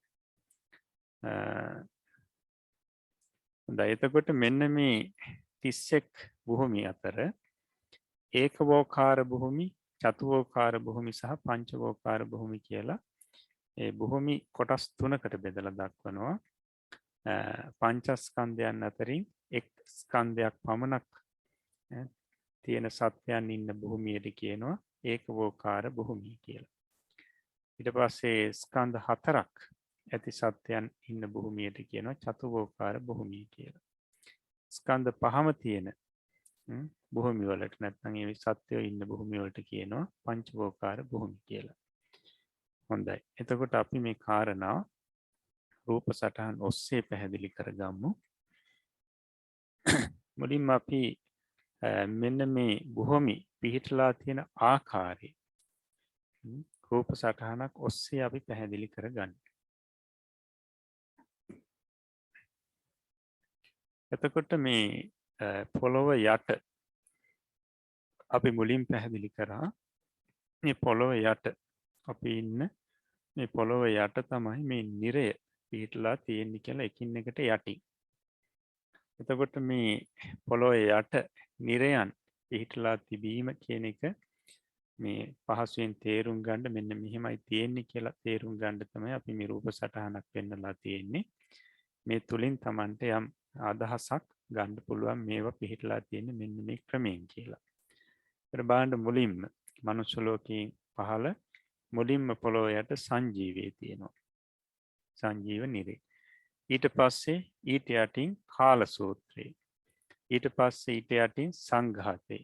ඊට යටින් රෞරවේ. ඊට යටින් මහා රෞරවේ. ඊට යටින් තාපනේ. ඊට යටින් මහා තාපනේ. ඊට පස්සේ අවසානයේ යටම තියෙන්නේ අවීචි මහා නිරේ. ඒකට මේවට පරිවාර වශයෙන් ඔසුපත් නැත්නම් කුඩා නිරේවල් 16 බැගිනුත් තියෙනවා. හොඳයි. ඊට පස්සේ මේ නිරේවල් පොළොව යටනේ පිහිටලා තියෙන ඊළඟට ඊට උඩින් තියෙන්නේ මනුෂ්‍ය ලෝකේ. මේ පොළොව මතු පිට තියෙනවා මනුෂ්‍ය ලෝකේ. අපි ඉන්න මේ ලෝකේ. නැත්නම් මේ මනුෂ්‍ය භූමිය. එතකොට නිරේවල් පොළොව යට ඊට පස්සේ පොළොව මතු පිට මනුෂ්‍ය භූමිය තියෙනවා. ඊළඟට මේ මනුෂ්‍ය භූමියට මනුෂ්‍ය ලෝකයට ඉහළින් තමයි තියෙන්නේ චාතුර් මහා රාජිකය දිව්‍ය ලෝකේ. ඊට පස්සේ ඊට ඉහළින් තමයි තවතිසා දිව්‍ය ලෝකේ තියෙන්නේ.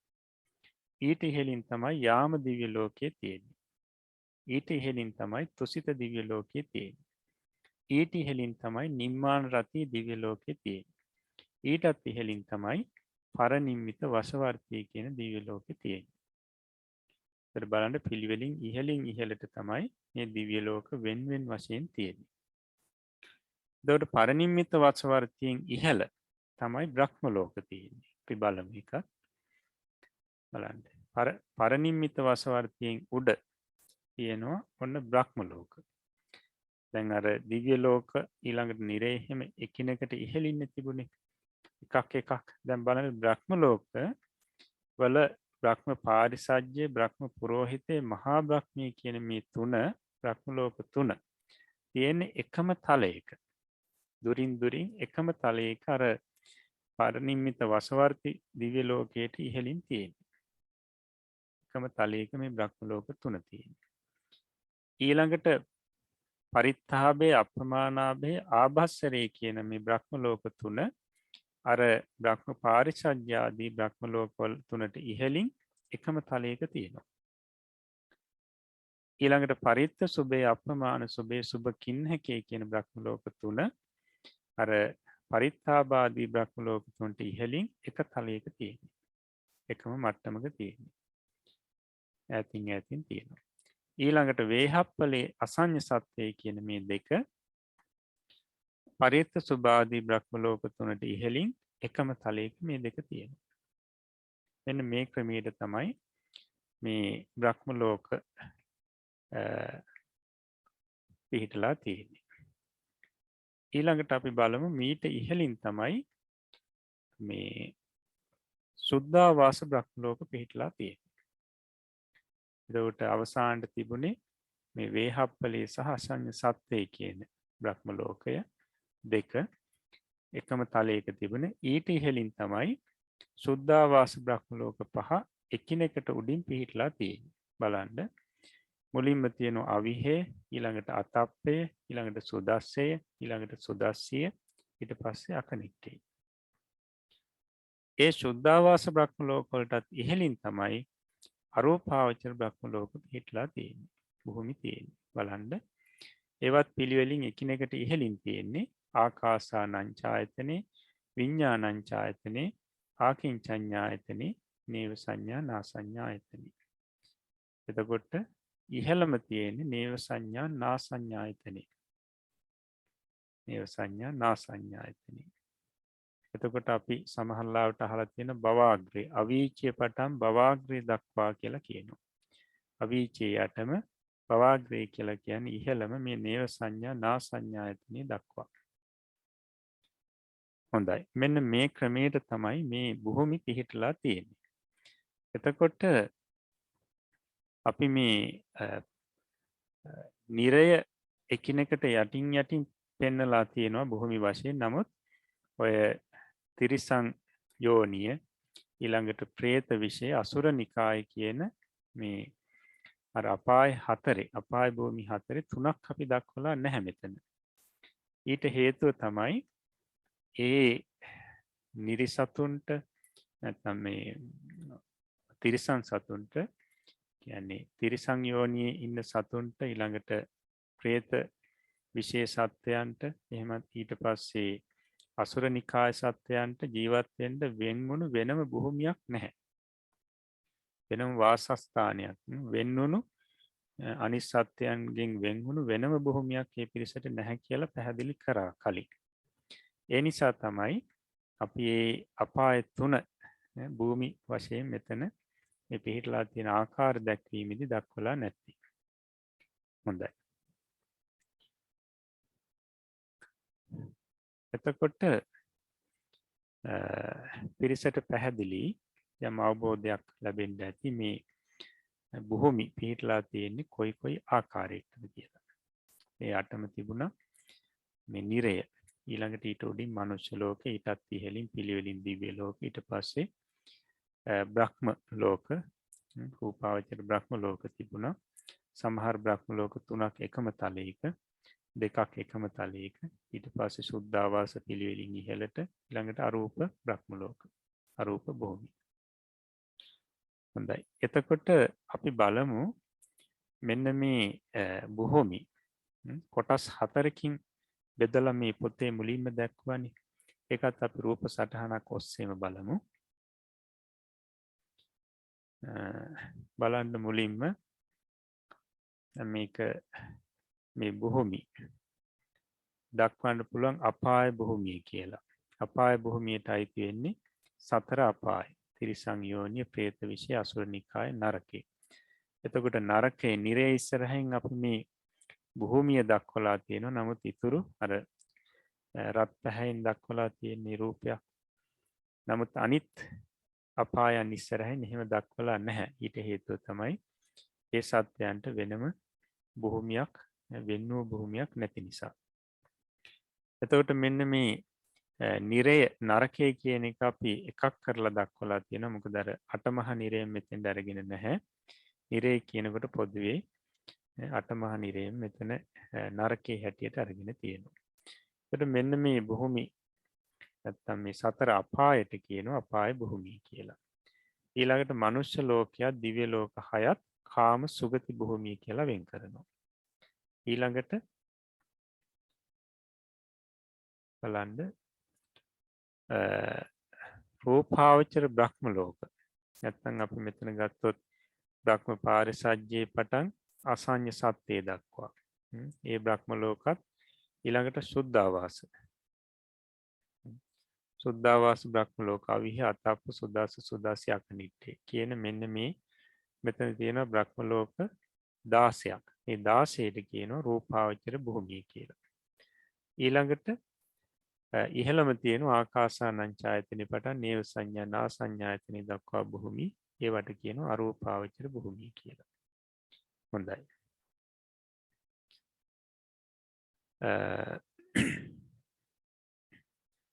එතකොට මෙන්න මේ රූපාවචර භූමිය රූපාවචර භූමිය අපි දක්වන්නේ 16 ආකාරයි කියලා.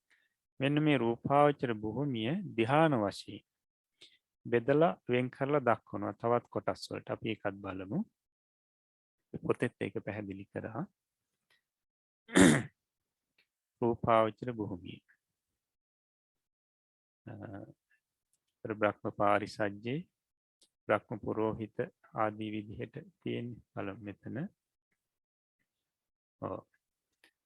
බලන්න බ්‍රහ්ම පාරිසජ්ජේ බ්‍රහ්ම පුරෝහිතේ මහා බ්‍රහ්මී කියන තුනට ප්‍රථම ධ්‍යාන භූමිය කියලා කියනවා.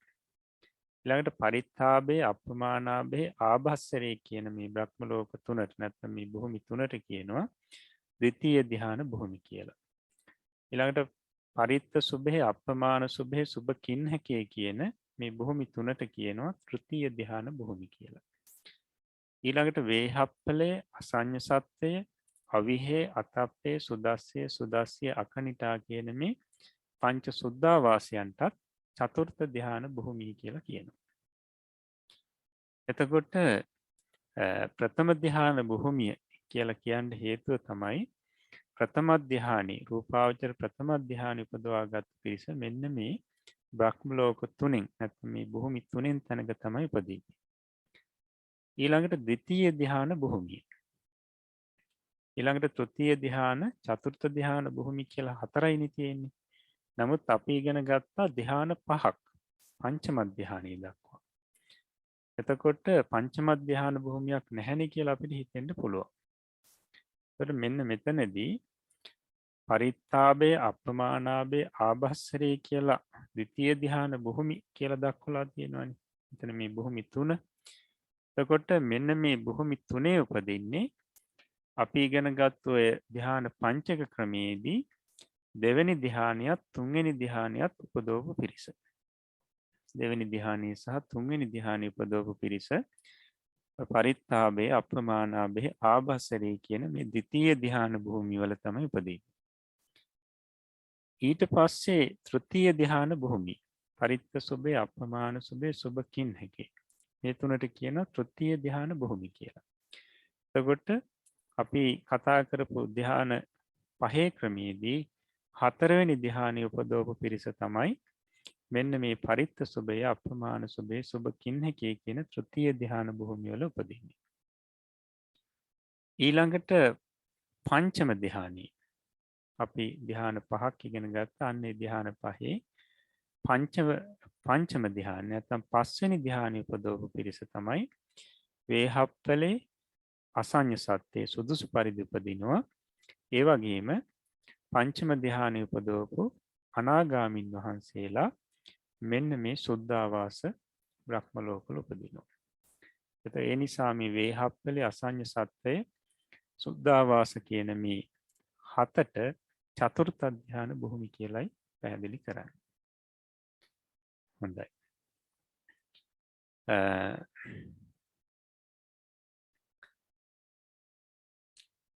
ඊට පස්සේ මේ 31 තලය නැත්නම් 31 භූමිය කොටස් තුනකින් බෙදීම් තුනකට නැත්නම් කොටස් තුනකින් දක්වනවා. සමහර තැන්වල එහෙම දක්වනවා. මේ පොතේත් අපිට දැක්වුවා දිව්‍ය ලෝක 6ත්, මනුෂ්‍ය ලෝකයත්, සතර අපායත් කාමාවචර භූමිය හැටියට. අපි මේ බෙදීමට අනුවත් මේ 31 තලේ ඉගෙන ගමු.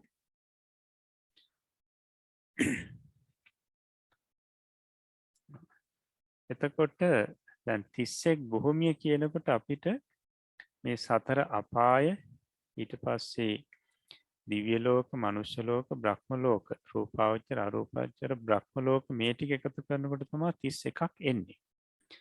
නමුත් අපි නිරය කියන එක අටමහා නිරයත් මේකට එකතු කරොත් 31ට වඩා එනවා. අපි මේ 31 භූමිය නැත්නම් 31 තලය කියන එක අපි ගිනීමට ගන්නේ මේ සතර අපාය එකක් හැටියට. ඒ කියන්නේ අපාය 4. නැත්නම් අපි නිරේ 8 ගන්නෙ නැහැ මේ බෙදීමට. නිරේ 8 එකතු කරොත් 31ට වඩා එනවා. එතනදී නිරේ එකක් හැටියට ගන්නේ අසුර නිකාය එකක්, പ്രേත විෂය එකක්, තිරිසන් යෝනි එකක්. ඊළඟට මනුෂ්‍ය ලෝක එකක්, චාතුරු මහා රාජික එකක්. අන්න ඒ විදිහට එකතු කරන්නේ. දැන් බලන්න මෙතනදී අර මුලින් පැහැදිලි කරපු කාම සුගති භූමියත් අපාය භූමියක් කියන දෙකම එකතු කරලා පොදුවේ ඒ 11ටම කියන නමක් තමයි කාමාවචර භූමි කියලා. කාමාවචර භූමි. ඒතර බලන්න එතකොට එතන තියෙනවා 11ක්. සතර අපායත්, දිව්‍ය ලෝක 6ත්, මනුෂ්‍ය ලෝකයත්. මේ 11ට කියනවා කාමාවචර භූමි කියලා. දැන් ඊළඟට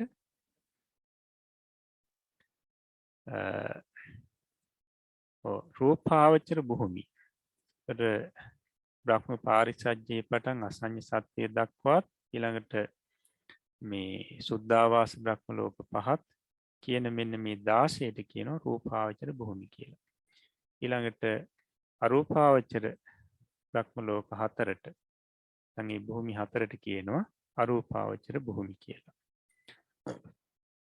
හොඳයි. ඊළඟට අපිට පැහැදිලි කරගන්න තියෙන්නේ මේ ඒකවෝකාර භූමිය, චතුවෝකාර භූමි, ඊළඟට පංචවෝකාර භූමි. මේ වෝකාර කියලා කියන්නේ ස්කන්ධයන්ට කියන නමක්. ස්කන්ධයට කියන නමක්. ඒකට ඒකවෝකාර භූමිය කියලා කියන්නේ එක ස්කන්ධයක් තියෙන භූමිය. චතුවෝකාර භූමිය කියලා කියන්නේ ස්කන්ධ හතරක් තියෙන භූමිය. පංචවෝකාර භූමිය කියලා කියන්නේ ස්කන්ධ පහක් තියෙන භූමිය. එතකොට සාමාන්‍ය ස්කන්ධ පහයි. රූපස්කන්ධේ, වේදනාස්කන්ධේ, සංඥාස්කන්ධේ, සංස්කාරස්කන්ධේ, විඥානස්කන්ධේ. එතකොට රූපස්කන්ධය කියලා කියන්නේ රූප. ඉගෙන ගත්ත 28ක්. මේවට කියනවා රූපස්කන්ධය කියලා. ඊට වේදනාස්කන්ධය කියලා කියන්නේ වේදනාවන්ට. සුඛ දුක්ඛ සෝමනස්ස දෝමනස්ස උපේක්ෂා මේ විදිහට තියෙනවානේ. එක එක හිත්වල යෙදෙන වේදනා තියෙන මේ සියල්ලටම අතීතයේ ඇති වුණු වේදනා, වර්තමානයේ ඇති වෙන වේදනා, අනාගතයේ ඇති වෙන වේදනා මේ සියල්ලම එකතු කරලා වේදනා ස්කන්ධය කියලා කියනවා. පරමාර්ථ වශයෙන් ගත්තොත් වේදනා චෛසිකය. ඊළඟට සංඥා ස්කන්ධය. සංඥා චෛසිකය. ඊට සංස්කාර ස්කන්ධය. වේදනා සංඥා කියන චෛසික දෙක හැර ඉතුරු චෛතසික ටික 50. එතකොට සංස්කාරස්කන්ධය. ඊළඟට විඥානස්කන්ධය කියන්නේ සිත්. එතකොට මෙන්න මේ ස්කන්ධ පහෙන් සමහර භූමිය වල තියෙන එක ස්කන්ධයයි. සමහර භූමිය වල තියෙන ස්කන්ධ හතරයි. සමහර භූමිය වල තියෙන ස්කන්ධ පහයි. ඒක ස්කන්ධ එකක් කියලා කියන්නේ එක ස්කන්ධයක් ඇති සත්‍යය තමයි ඉන්නේ භූමියේ. ස්කන්ධ හතරක් කියලා කියන්නේ මේ ස්කන්ධ හතරක් තියෙන සත්‍යය තමයි මේ භූමිය වල ඉන්නේ. ඒකට ස්කන්ධ පහක් කියනකොට ස්කන්ධ පහක් ඇති භූමිය කියන්නේ ස්කන්ධ පහම තියෙන සත්‍යෝ තමයි මේ භූමිය වල වාසය කරන්නේ. හොඳයි අපි බලමු මේ ඒකවෝකාර භූමි මොනවද? චතුවෝකාර භූමි මොනවද? පංචවෝකාර භූමි මොනවද කියලා.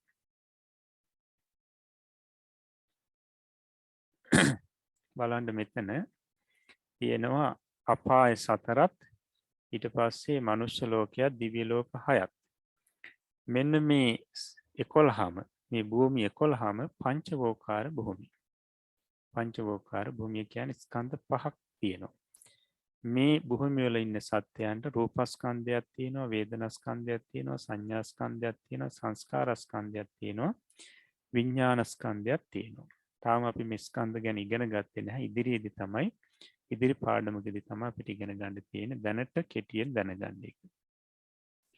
එතකොට බලන්න පංචවෝකාර භූමි 11ක් තියෙනවා මේ රූප සටහනින්. ඊළඟට අපි බලමු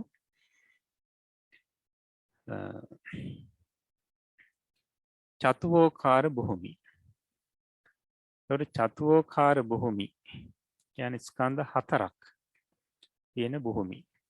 බලන්න ආකාසානං ඡායතනෙ, විඥානං ඡායතනෙ, ආකින්චඤ්ඤායතනෙ, නේව සංඥා, නාසඤ්ඤායතනෙ. මෙන්න මේ භූමි වල සත්‍යයන්ට තියෙන ස්කන්ධ හතරයි. හතරක් කියලා කියන්නේ රූපස්කන්ධය හැර වේදනාස්කන්ධය, සංඥාස්කන්ධය, සංස්කාරස්කන්ධය, විඥානස්කන්ධය. ඒතර ස්කන්ධ හතරයි තියෙන්නේ. එතකොට මෙන්න මේකෙන් තමයි මේ ක්‍රමයටත් අපි දැනගන්න ඕනි මේ අරූප ලෝකේ සියුම්ම හෝ රූපයක් නැහැ. සියුම්ම හෝ රූපයක් නැහැ. ඒ සත්‍යයන්ට තියෙන්නේ මේ වේදනාස්කන්ධේ, සංඥාස්කන්ධේ, සංස්කාරස්කන්ධේ, විඥානස්කන්ධේ කියන මේ නාමස්කන්ධ හතර පමණයි. හොඳයි ඊළඟට අපි බලමු මේ සුද්ධාවාස බ්‍රහ්ම ලෝක 5 සුද්ධාවාස භූමි 5ත් සත්‍යයන්ට ස්කන්ධ පහම තියෙනවා. ඒ නිසා ඒ භූමිත් පංචවෝකාර භූමි හැටියටයි දක්වන්නේ. එතකොට මුලින් අපිට සතර අපායත්, දිව්‍ය ලෝක 6ත්, මනුෂ්‍ය ලෝකයක් කියන භූමි 11 පංචවෝකාර භූමි හැටියට මුණ ගැහුණා. මෙතන පහක් තියෙනවා. එතකොට සියල්ලම තියෙනවා 16ක්. දැනට පංචවෝකාර භූමි 16ක් අපි ඉගෙන ගත්තා. ඊළඟට බලමු ඒකවෝකාර භූමි එකක් තියෙනවා. ඒක තමයි අසඤ්ඤ සත්‍යය. අසඤ්ඤ සත්‍යය කියන බ්‍රහ්ම ලෝකේ නැත්නම් මේ භූමියේ සත්‍යයන්ට තියෙන්නේ එක ස්කන්ධයයි. ඒ මොකද්ද? රූපස්කන්ධය. රූපේ පමණයි තියෙන්නේ. ඒ නිසා ඒකට කියනවා ඒකවෝකාර භූමියක් කියලා. හොඳයි. ඊළඟට මෙතන තියෙනවා තවත් පංචවෝකාර භූමි 10ක්. බලන්න බ්‍රහ්ම පාරිසජ්ජේ, බ්‍රහ්ම පුරෝහිතේ, මහා බ්‍රහ්මී, පරිත්තාභේ, අප්‍රමාණාභේ, ආභස්සරේ, පරිත්ත සුභේ, අප්‍රමාණ සුභේ, සුභකින් හේකේ, වේහප්පලේ. මෙන්න මේ 10ත් පංචවෝකාර භූමි. කියන්නේ මේ බ්‍රහ්ම ලෝකවල සත්‍යයන්ටත් ස්කන්ධ පහම තියෙනවා. ස්කන්ධ පහම ඇති සත්‍යය තමයි මේ බ්‍රහ්ම ලෝකවල වාසය කරන්නේ. එතකොට අපිට මුලින් පංචවෝකාර භූමි හැටියට සතර අපායත්, මනුෂ්‍ය ලෝකයක්, දිව්‍ය ලෝක 6ක් කියන 11 මුණ ගැහුණා. ඊළඟට සුද්ධාවාස 5යි, එතනදී 16යි, මෙතන තියෙනවා 10ක්. මේ බ්‍රහ්ම ලෝකේ. එතකොට ඔක්කොම 26ක් තියෙනවා. පංචවෝකාර භූමි 26යි. එතකොට චතුවෝකාර භූමි 4යි. එතකොට 30යි. ඒකවෝකාර භූමි 1යි. 31යි. එතකොට මෙන්න මේ භූමි 31ට තමයි සක්වලක් නැත්තම් ලෝක ධාතුවක් නැත්තම් 31 තල කියලා පැහැදිලි කරන්නේ. හොඳයි.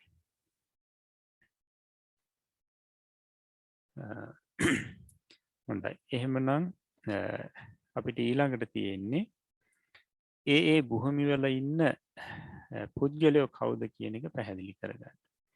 අපි පුද්ගලයෝ 12 දෙනෙක් ඉගෙන ගත්තනේ කලින්. ආර්ය පුද්ගලයන් සහ පෘථග්ජන පුද්ගලයන් වශයෙන්. මෙන්න මේ පුද්ගලයන් කොයි භූමි වලද ඉන්න පුළුවන්, වාසය කරන්න පුළුවන් කියන එක, කොයි භූමි වලද ඒ සත්වය ඉන්නේ කියන එක ඊළඟට පැහැදිලි කරනවා. එතකොට ඒ කාරණා, ඒ විස්තරය අපි ඊළඟ දවසේ පැහැදිලි කරන්න බලාපොරොත්තු වෙන්නේ. මොකද ඒකත් බොහොම වටිනා කොටසක්. අපි වෙනම ඉගෙන ගන්න ඕනි විස්තර වශයෙන්. ඒ නිසා අපි මේ කොටස ඊළඟ දවසේ පැහැදිලි කරනවා. අදට අපි මේ අසුර පංචවිධ අසුරයන් සහ භූමි පැහැදිලි කරගන්න යෙදුණා. ඉතින් මෙතකින් අපි අද අභිධර්ම පාඩම අවසන් කරනවා. ඊළඟට අපිට තියෙන්නේ පාලි පාඩම බලමු.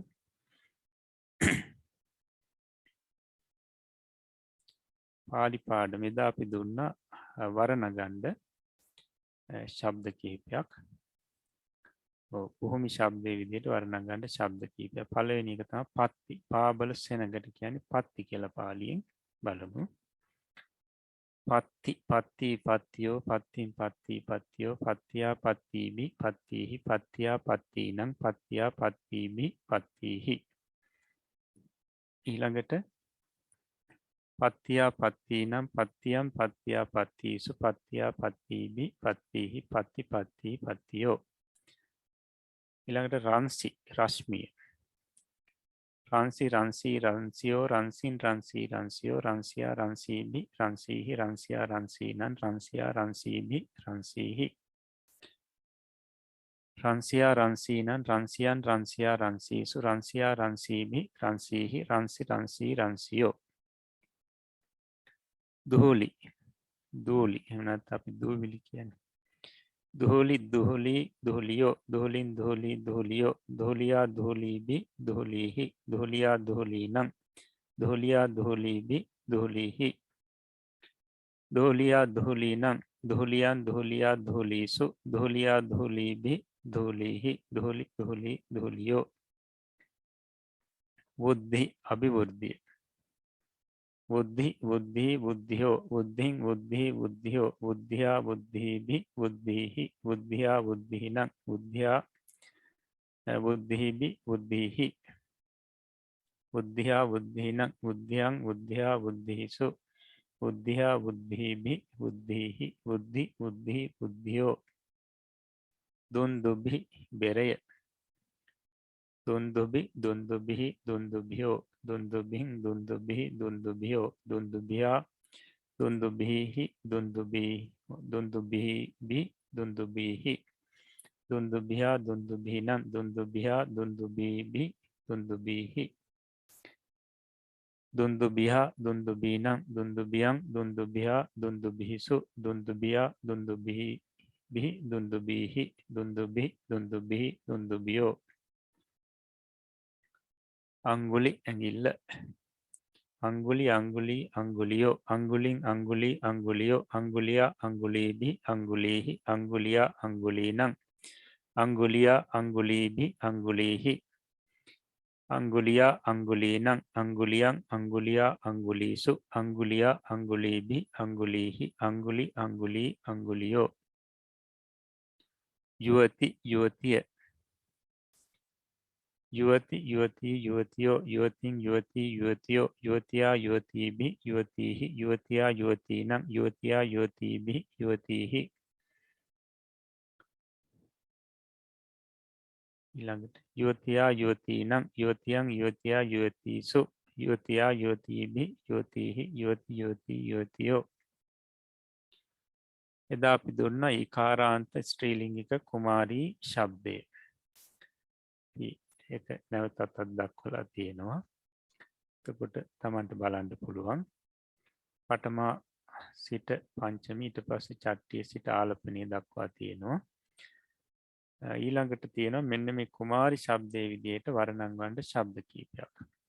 තරුණී තරුණිය, බ්‍රාහ්මණී බැමිණිය, නාරී ස්ත්‍රිය, ඉත්තිහි ස්ත්‍රිය, භගිනී සහෝදරිය, රාජිනී රජිනිය, දේවී රාජදේවිය, මාතුලානී නැන්දා, දාසී දාසිය, සකිහි යෙහෙලිය, කින්නරී කිඳුරිය, ධනවතී ධනවත් ස්ත්‍රිය. මේ ටිකත් කුමාරී ශබ්දයේ විදිහට වර්ණම් වන්න ඕනි. ඊළඟට තියෙනවා පාලි වාක්‍ය පහක් සිංහලයට නගන්න. බ්‍රාහ්මණී එක බ්‍රාහ්මණී භගිනියා සද්දින් පාතෝ ඒව නදියං නහත්වා දෝනියා ගංගාය පරතීරං ගච්චි. දෙක මහාමායා දේවී අත්තනෝ පුත්තම් පස්සිත්වා මයිහම් පුත්තෝ අද්ධා පුඤ්ඤවාදාරකෝ ඉති චින්තේසි. තුන නාරියෝ දාසීහි සහ නාලීහි තණ්ඩුලේ මිනිත්වා පච්චහ කිහිරබත්තං පචිත්වා දාසීනං අපි දත්වා භුංජින්සු. 4 අම්හාකම් මාතුලානී මයිහං වුද්ධ්‍යා නිරන්තරං ඉස්සති. 5 මයිහම් භගිනී නිච්ඡං ධනවතී විය චරිතුං ඉච්ඡති. අමුතු වචන මේ වාක්‍යවල. පරතීරං එහා තීරයට, තණ්ඩුලේ සහල්, කිහිරබත්තං කිරිබතක්, ඉස්සති ඊර්ෂ්‍යා කරයි. හොඳයි. වාක්‍ය ටිකක් සිංහලයට පරිවර්තනය කරන්න. අද දවසේ අපි පාලි පාඩමක් මෙතකින් අවසන් කරනවා. එතකොට අභිධර්ම ඉගෙන ගැනීම වශයෙන් පාලි ඉගෙන ගැනීම වශයෙන් අද දවසේ සෑම සියලු දෙනාගේම సంతානේ කුසල් සිතුවිලි පහළ වුණා. මේ කුසල් සිතුවිලි වල ආනිසංස වශයෙන් හැම දිනාටම නිදුක් නිරෝගී දිගාසිරි සැලසේවා. සම්‍යක් ප්‍රාර්ථනා මුදුන්පත් වේවා. කෙලවර නිවනින් සැනසෙන්නට මේ පුණ්‍ය ශක්තිය කාන්තෙම හේතුපකාර වේවා කියලා අපි ආශිර්වාද කරනවා. ඒ වගේ මේ ධර්මය අපිට කියා දුන්නු ගුරුතුමන් වහන්සේලාටත් හදා වඩා පෝෂණය කරපු දෙමාපියන්ටත් ශාසනික මව්වරු පියවරු සහෝදර සහෝදරියන්ටත් ඒ වගේ මේ වැඩසටහන වෙනුවෙන් නිරන්තරයෙන්ම කැපවෙන කැලුම් මහත්මයා තුළ හැම දිනාටමත් බුද්ධ ශාසනය වෙනුවෙන් කාලය ධනය ශ්‍රමය කැප කරලා මේ වෙනකොට ගිලන් බවින් පසු වන හැම දිනාටමත් මේ පුණ්‍ය ශක්තිය ජීවිතයට ආශිර්වාදයක් වේවා. නිදුක් නිරෝගී දිගාසිරි සැලසේවා. සම්‍යක් ප්‍රාර්ථනා මුදුන්පත් වේවා. කෙලවර නිවනින් සැනසෙන්නටම ලැබේවා කියලා අපි ආශිර්වාද කරනවා. ඒ වගේම ශාසන ආරක්ෂක ලෝකපාලක ආත්මාරක්ෂක කල්පේශාක්‍ය මහේශාක්‍ය දිව්‍යතා මණ්ඩලයටත් මේ පරලෝකසු පින් බලාපොරොත්තුෙන් පසුවන සියලුම ඥාති බන්ධ හිතයිශීන්ටත් මේ පින් දැනේවා පෙනේවා. මේ පින් අනුමෝදන් වෙත්වා. හැම දිනාම සුඛී සුවපත් භාවයට පත් වෙත්වා. සම්‍යක් ප්‍රාර්ථනා මුදුන්පත් කරගනිත්වා. බුද්ධ ශාසනය බුද්ධ ශ්‍රාවකයන් නිරතුරුවම ආරක්ෂා කරත්වා කියලා අපි ආරාධනා කරමින් පුණ්‍යානුමෝදනා කරමු. අවසාන වශයෙන් අප හැම දිනාටම මේ උතුම් පුණ්‍ය ශක්තිය සතර මාර්ග සතර ඵල පිළිවෙලින් උතුම් නිවනින් සැනසෙන්නටම හේතුපකාර වේවා කියලා ප්‍රාර්ථනා පිහිටුව ගනිමු. මං කියවට පසු මේ වාක්‍ය කියමින් ඉදම්මේ පුඤ්ඤ කම්මං මේ පුඤ්ඤ කම්මං ආසවක්ඛයා වහං හෝතු ආසවක්ඛයා වහං හෝතු සබ්බ දුක්ඛා පමුංචතු දුක්ඛා පමුංචතු මාගේ මේ පුණ්‍ය ධර්මය මාගේ මේ පුණ්‍ය ධර්මය මාර්ගඵල නිවන් පිණිසම මාර්ගඵල නිවන් පිණිසම හේතු වේවා හේතු වේවා වාසනාව වේවා වාසනාව වේවා සාදු සාදු සාදු.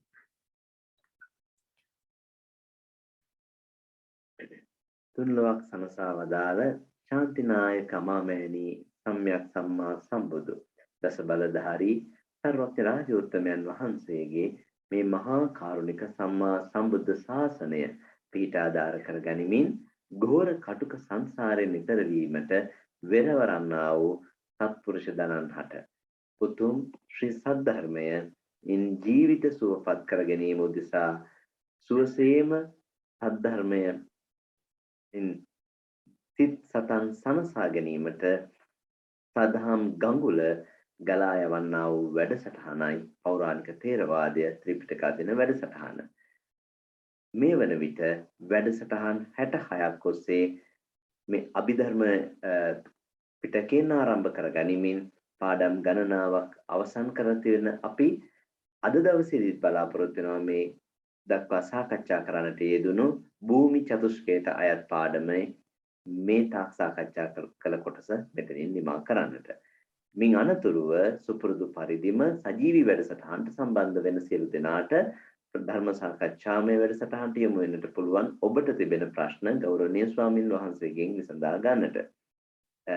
ඒ සඳහා ඉඩහසර ඉතිරි කරමින් අද දිනේට නියමිතව තිබුණු වැඩසටහන මේ ආකාරයෙන් අපි නිමා කරන්නටයි බලාපොරොත්තු වෙන්නේ. අද දිනේදී මේ උතුම් වැඩසටහනට මාර්ගෝපදේශකත්වය සපයමින් මේ කාරණා ඊටාම මනවින් විවරණය කරමින් විස්තර කර දෙමින් විභජනය කරමින් අපට වටහා ගත හැකි ආකාරයෙන් පැහැදිලි කර දුන්නා වූ අපේ ගෞරවනීය ගුරු දේවෝත්තම ස්වාමීන්ද්‍රයන්න් වහන්සේ මහනුවර අම්පිටිය උඩගම චිත්ත විවේකාශ්‍රමාදිවාසී නම කියනට අවසරයි පූජනීය විනයාචාර්ය ගලේවල ඥානදසනාභිදාන අපේ ස්වාමීන්ද්‍රයන්න් වහන්සේ ගෞරවනීය ස්වාමීන්ද්‍රයන්න් වහන්සේ විසින් සිද්ධ කරන්නා වූ මේ උදාාරතර ශාසනික කටයුත්ත চিරාත් කාලයක් සුවසේම පවත්වාගෙන යාමට ස්වාමින් වහන්සේට නිදුක් නිරෝගී චිර ජීවනය සැලසේවා කායික මානසික අස්වැසිල්ල සැනසෙල්ල උදාපත් වේවා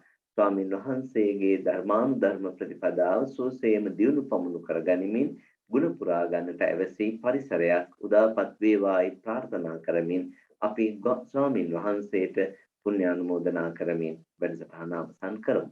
සියලු දෙනාම මාත් සමගම එක්ව ස්වාමින් වහන්සේට පුණ්‍යානුමෝදනා කරමින් වන්දනා කරන්නට සූදානම් වන්න. අවසරයි ස්වාමීනි. ඕකාස වන්දාමි බන්තේ සුඛී හෝතු. මයා කතං පුඤ්ඤං සාමිනානුමෝදිතබ්බං සාදු සාදු අනුමෝදාමි. සාමිනා කතං පුඤ්ඤං මයිහං දාතබ්බං සාදු අනුමෝදිතබ්බං. සාදු සාදු අනුමෝදාමි. ඕකාස ద్వාරත්තේන කතං සබ්බං අච්චයං කමත මේ බන්තේ කමාමි කමිතබ්බං. සාදෝකාස කමාමි භන්තේ සුඛී හෝතු නිබ්බාන පච්චය හෝතු සුවපත් වේවා. සීලවන්තං ගුණවන්තං පුඤ්ඤක්ඛෙත්තං අනුත්තරං දුල්ලභේන මයා ලද්දං බුද්ධ පුත්තං නමාමං සුවපත් වේවා. සුවපත්